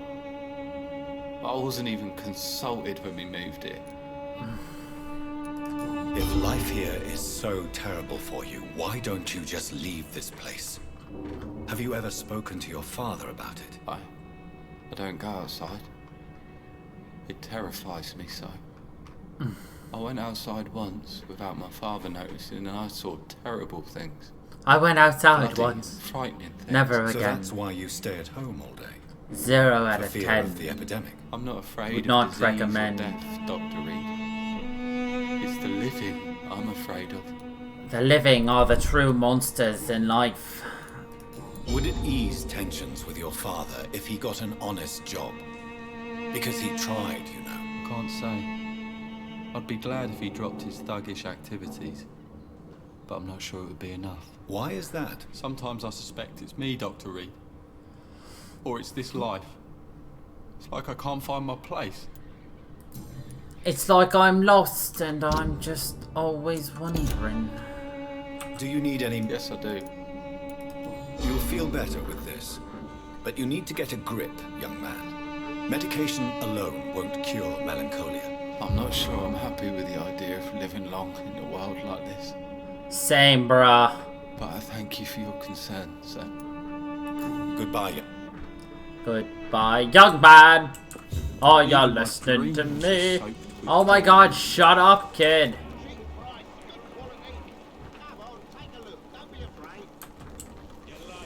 Where's my money?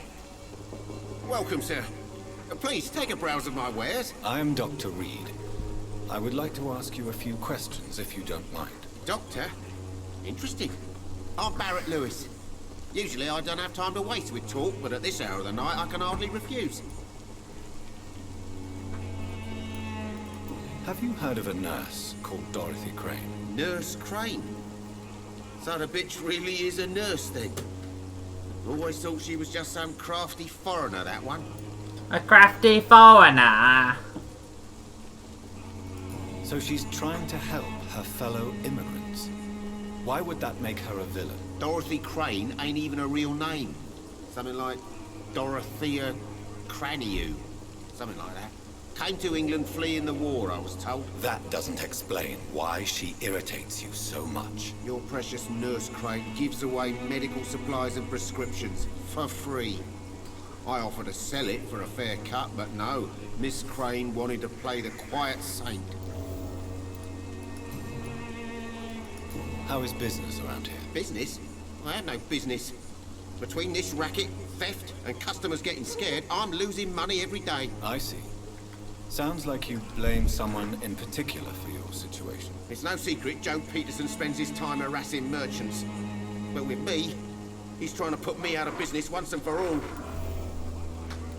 As a merchant, you see Whitechapel every day. Have you noticed anything out of the ordinary recently? Well, you mean besides the epidemic, the war, and all the usual crap? As long as I can remember, this part of town has been a bottomless pit, and no sign of the bottom yet. No sign of the bottom yet. Violence is increasing in the borough. Yeah. A few nights ago, some blokes jumped me.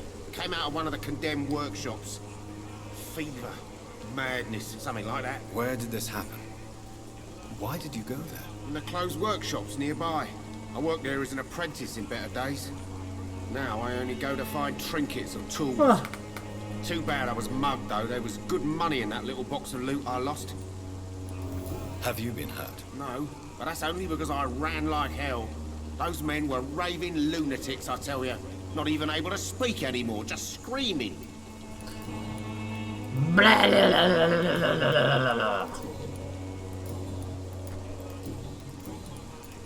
then. Right then, gentlemen, what you got?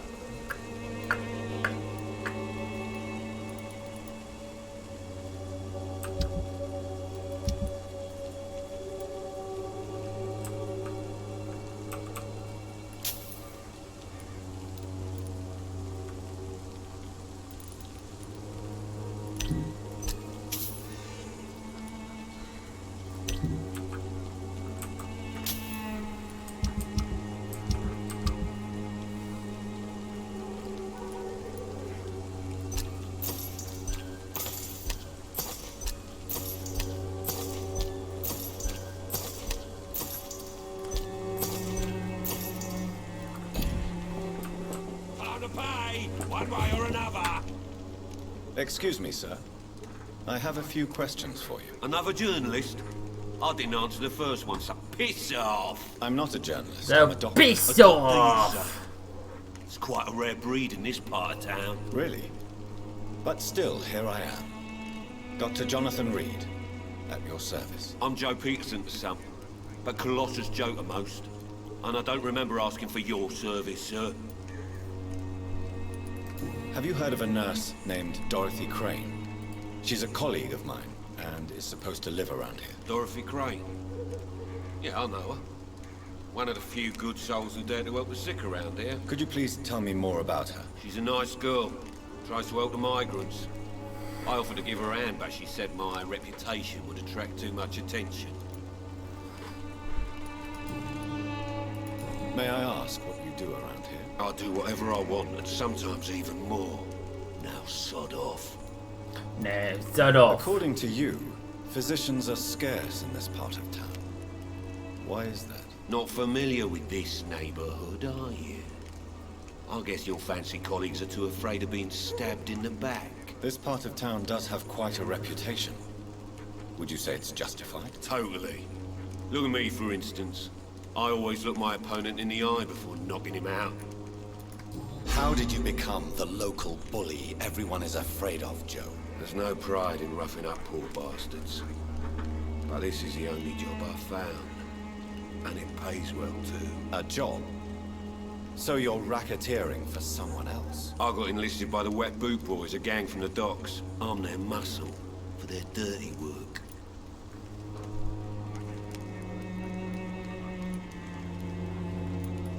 Most people don't become thugs when unemployed.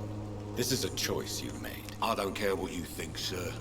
I do what I have to do for my own reasons, and that's that. I'm not sure Mr. Lewis would agree with your by all means necessary philosophy, sir. Oh, do you really think he's the poor victim here? Barrett can be as sneaky as anyone. Long ago, I even called the bastard my best friend. Long ago, I even called the best in my best friend. Why do you keep on working for the gang, Joe? You know it doesn't suit you. It's true, I hate this job. And I know I made some bad choices, but I'm a wet boot boy now. And people won't forget it. You could leave tomorrow. Start another life in another town. That's easy for you to say, Doctor. Would you, if you're supposed to be the local bully? My son's weak, and there's no way he'll endure another disappointment. Harry doesn't seem happy living in Whitechapel. Why did you make him come here? I've always put my son's interests above everything else, whatever he may think. Our house is small but affordable. The walls are thin, but the door is solid. You really love your son, don't you, Mr. Peterson? He's my pride and joy. Even if he hates me for the choices I make and pushes me buttons more than he should.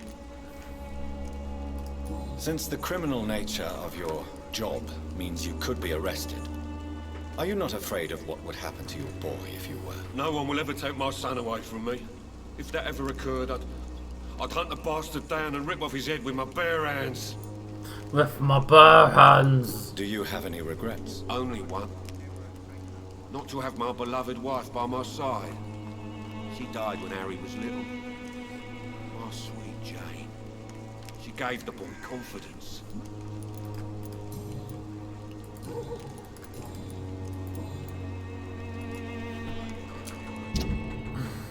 She gave the boy confidence.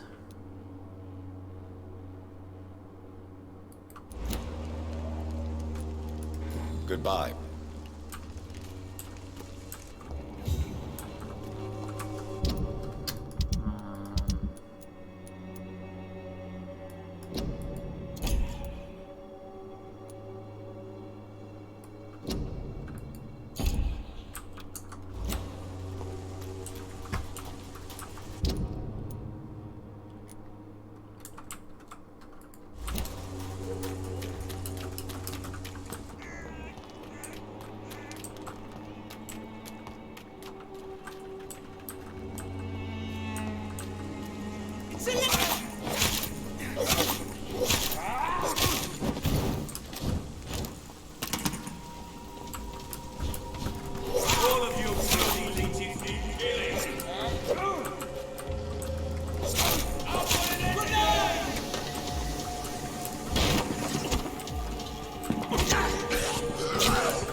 Bear hands? I like bear claws instead.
It's like a cross between like a lion and a dog. He's like, arr!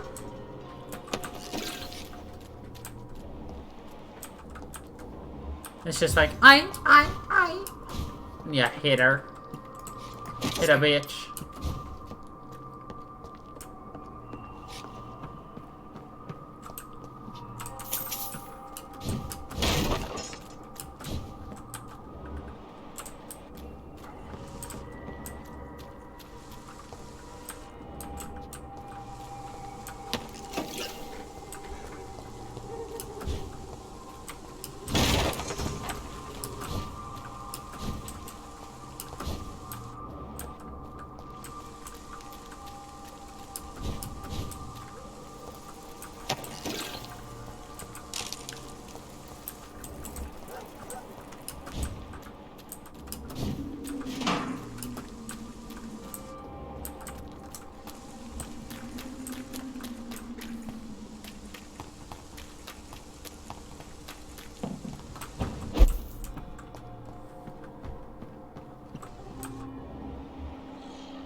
This could be the box Lewis thought he lost.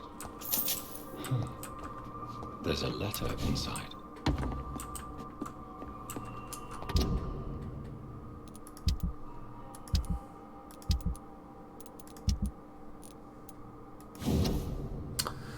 But there's no easy way to say it, so I'm going to be blunt. We can't keep on like this. At least I can't keep on like this. If Joe ever finds out about us, about his wife and his best friend, he'll crush him, then he will kill you. We had some good time together, but let's face it, I'm never going to be your Jane Lewis. You know it, and I know it too, so I'm ending this right here and right now. Agree with my decision? I'm sure we'll find a way to be happy again. You, Joe, and me in time. And then the most important part of our story will be have been preserved. Until that day, I wish you'd forgive me. A love letter from Joe Peterson's wife, addressed to Barrett Lewis. Who should I give it to, I wonder? Who should we give it to?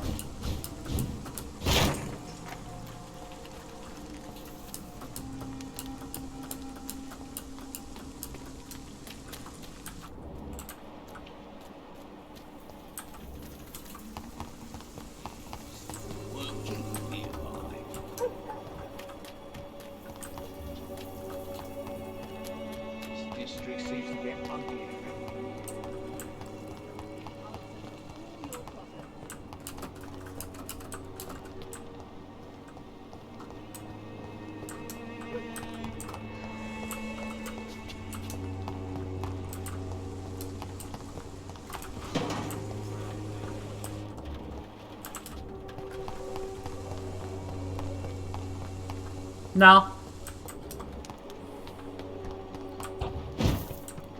I don't care who we give it to be honest.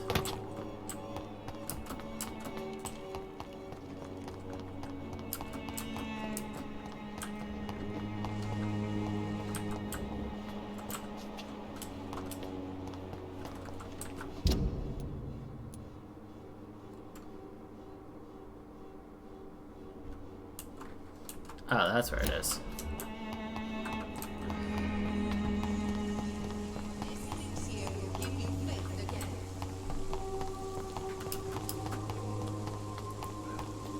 A lot of people are talking about this. Perhaps I should have. Cheap price, good quality. Come on, take a look. Don't be afraid. Give it to the man who's more than likely going to beat the shit out of the other dude, or preserve the other dude's life. I should never have taken up. The man who loves his son more than anything. Fancy buying something, sir? You never lose your focus, do you?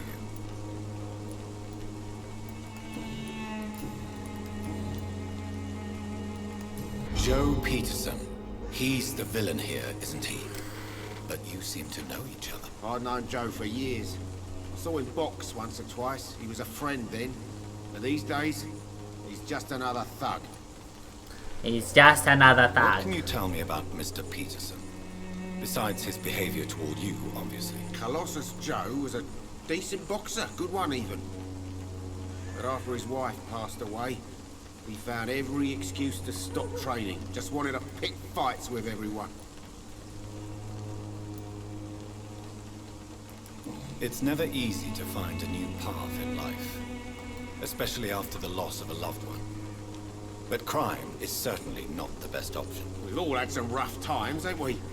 But most of us don't use our fists to see us through. And no one has ever stood up to this thug. Nobody would be fool enough to stand against a wet boot boy.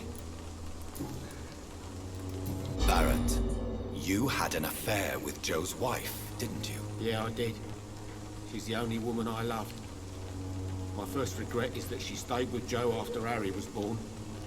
The second is I never shed a tear when she died. Did you ever try talking to Joe? Never. But I suspected he knew everything, even without knowing it. And he decided to make me pay in his own way. Do you mean you're Harry's father? No one will ever know for sure. And it's better that way. And I don't believe I'd have been all that bad as a dad.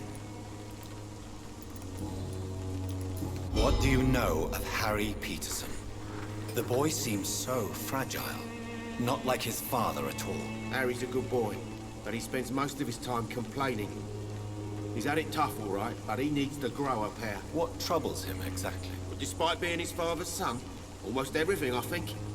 He never wanted to come to Whitechapel in the first place. Hates this place more than most of us. I found this box in an abandoned building nearby. I believe it belongs to you. Let's have a look. Yeah, this is mine. So, you faced those loons that roam around there.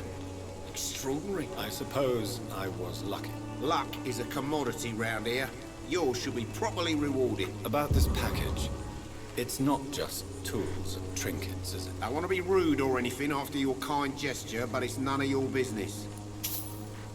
It's none of your business.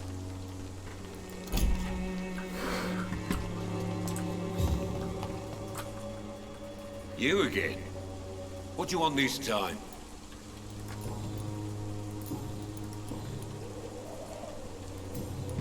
Goodbye, Mr.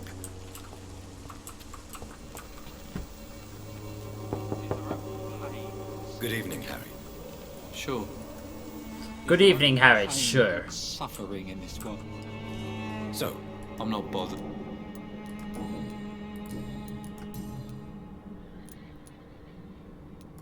Your father and Mr. Lewis used to be good friends. What happened, Harry? I was young then. I don't remember Mr. Lewis ever coming back again after my mother died. Or was it after my father started bullying him? I don't know. Have you tried speaking to Mr. Lewis about it? I don't go out often, but yes. And he scolded me and told me to leave him alone. I guess my father frightens him too much. But you are not responsible for your father's actions. Am I not?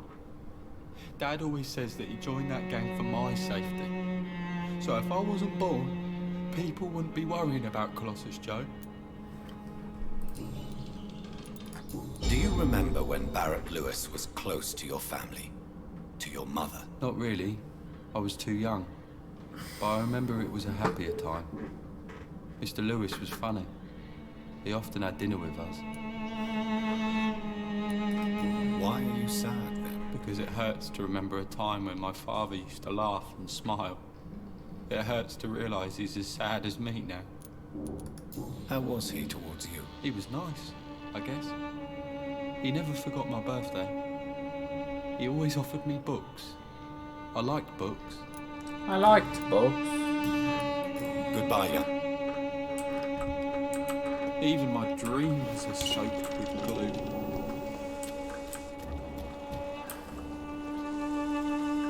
Jesus Christ, this kid though. Like, holy shit.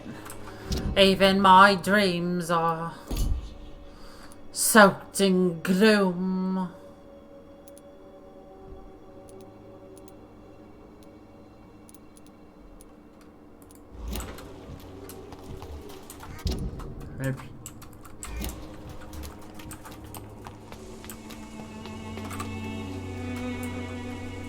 Forgive my interruption. Do not apologize, my son. Father Tobias Whitaker is always happy to teach mortals about the incoming Armageddon. I am Dr. Jonathan Reed, and I just have a few questions. A scientist? You are much more lost than I thought, my son. A scientist? Do you know Nurse Dorothy Crane from the Pembroke Hospital? I'd like to know more about her. I don't like the liberal ideas of nurses, but I especially abhor that Nurse Crane you mentioned. So, you're not exactly a fan of Florence Nightingale's work. But nurses are essential for modern healthcare. Nuns should be the only women allowed to take care of male patients. It's obvious only they have the necessary moral fibre. The necessary moral Why fibre. do you like Nurse Crane more than other nurses? Before coming to London, she was a member of the communist resistance in our country. That's what happens when you let a woman get involved in politics.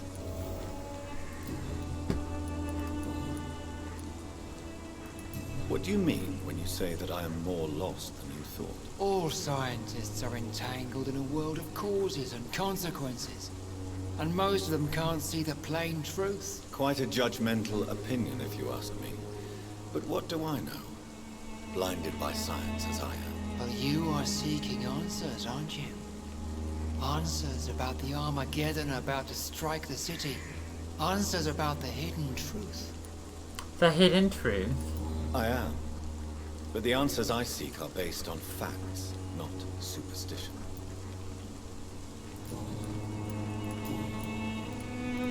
Have you any friends? Any family left in these terrible times? No. But I have a disciple I see as my son. He is so devoted.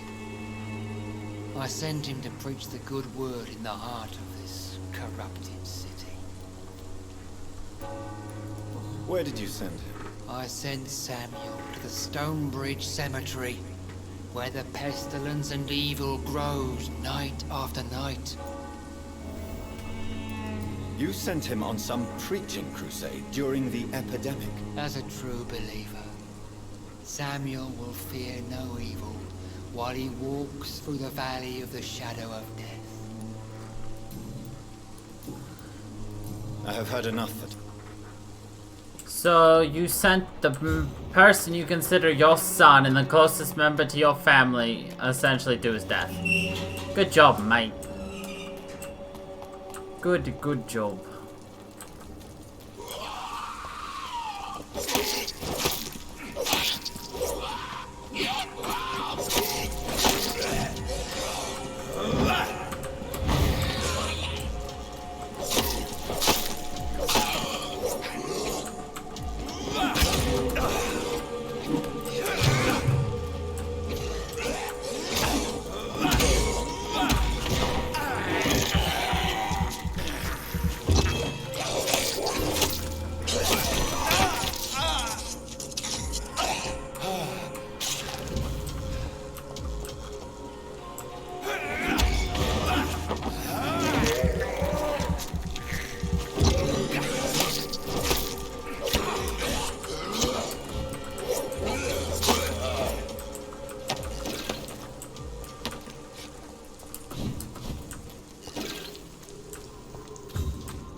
Good evening, sir.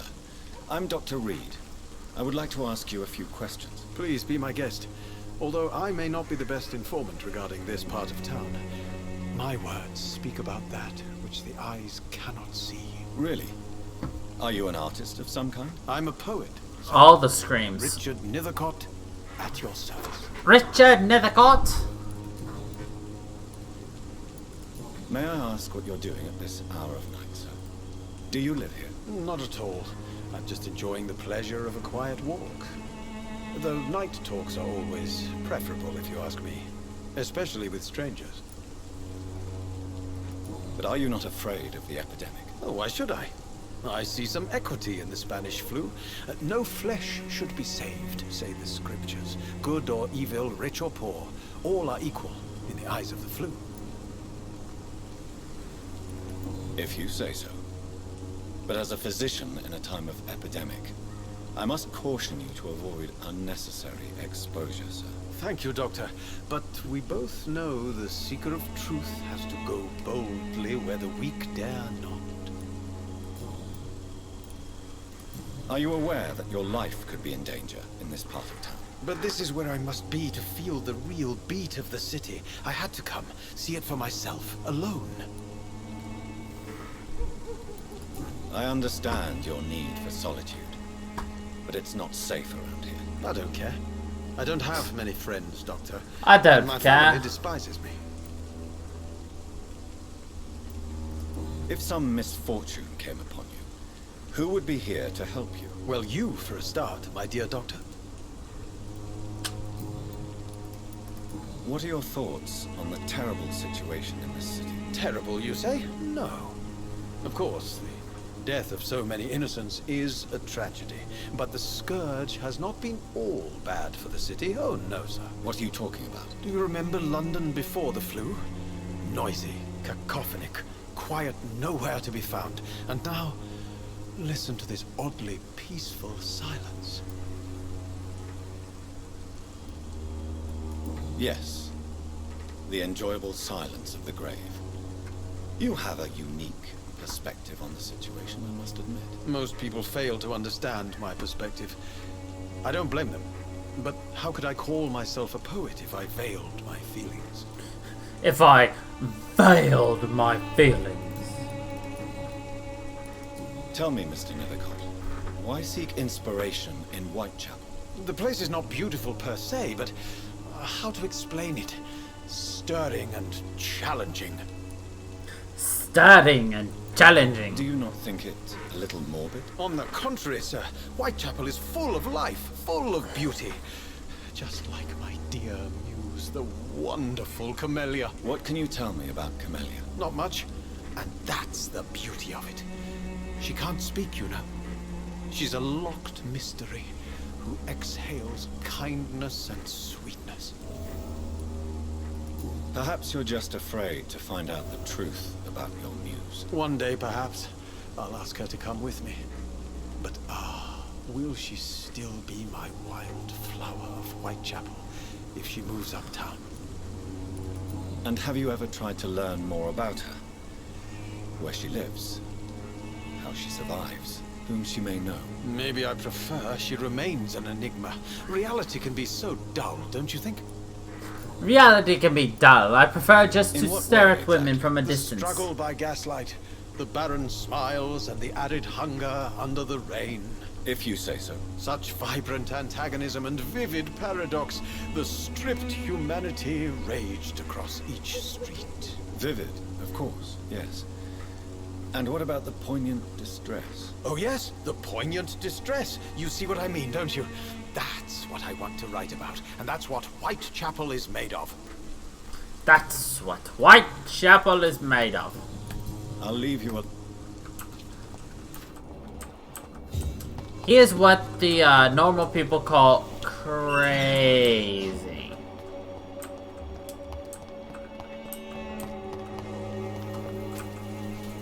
Good evening, miss. I'm Dr. Reed. I'd like to ask you a few questions. I know what you're thinking. A tall stranger who meets a girl in the street at night. It reeks of the penny dreadfuls. But I mean you no harm, truly.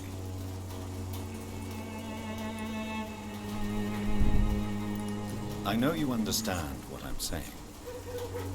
Your silence has nothing to do with you being mute, does it? Tell me about Richard Nethercott. I understand he is quite fond of you, Camellia.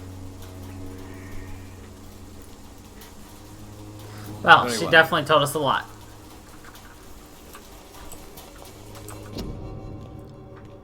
Ah, a bouquet of flowers. Hello again. Camellia, I know you work for Dorothy Crane. Please tell me about her secret dispensary. A stubborn and mute comrade. Nurse Crane and Darius Petrescu have been clever. They have been clever. Very well. She's just like, can I go now?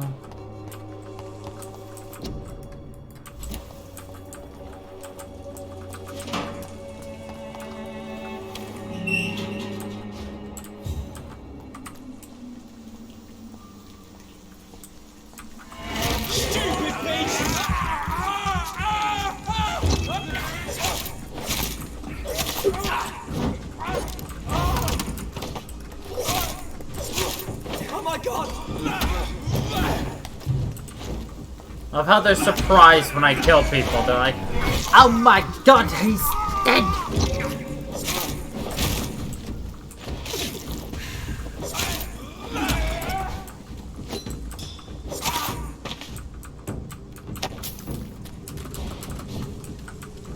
She is indeed the most talkative character we've seen in this game. Reverend Henry Kane.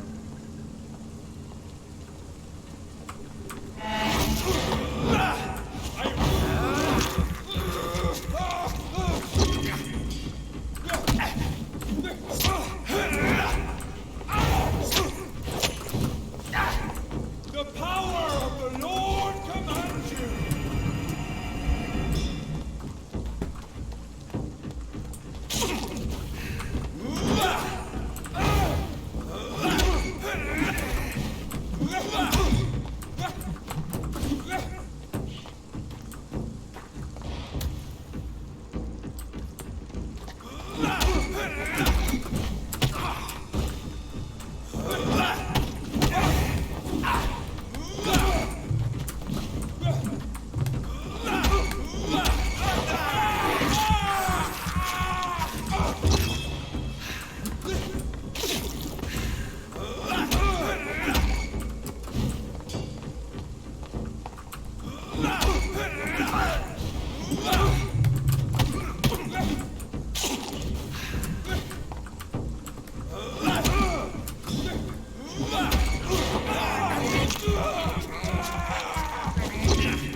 This man stunned me with his faith. His crucifix. This is not good news. Stunning!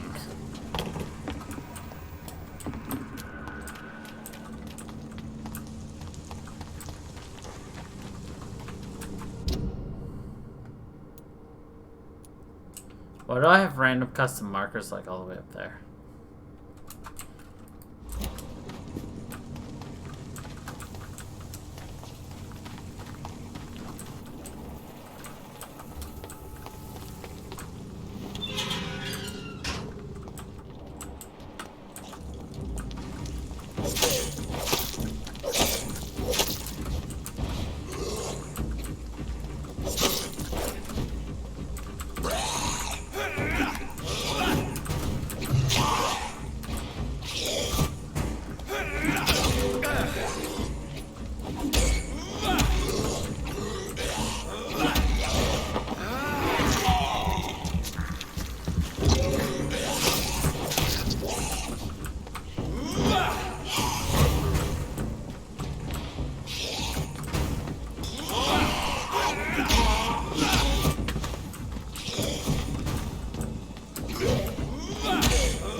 Oh shit. Oh shit tits. Oh titty shitties. We were basically done killing them. Fuck. That's the thing that's annoying. Now I have to do all 5 of them again. 5? Yeah, 5. 6. 5 or 6. And we have no blood. And every other enemy we have killed thus far tonight has come back. Every single enemy we have killed has come back. Except for, like, bosses.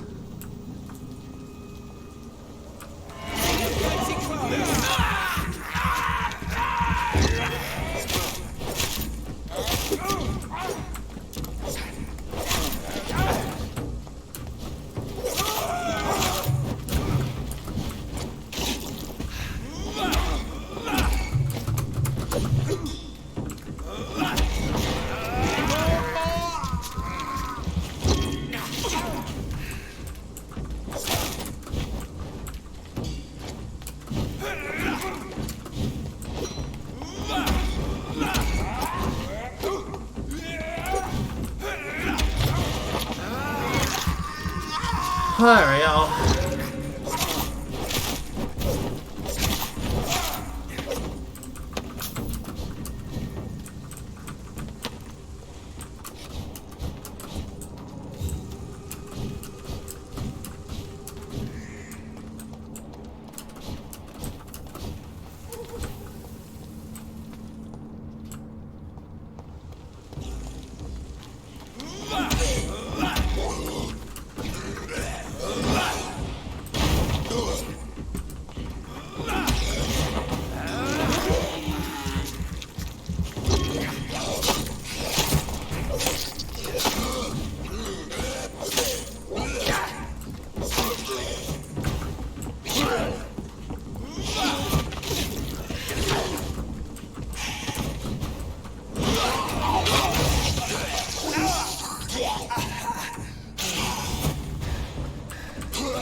Hello, sir.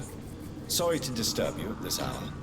I'm a doctor inquiring about the epidemic. May I come in? A doctor, you say? No, thank you. All right. I shan't insist. Goodbye for now, sir.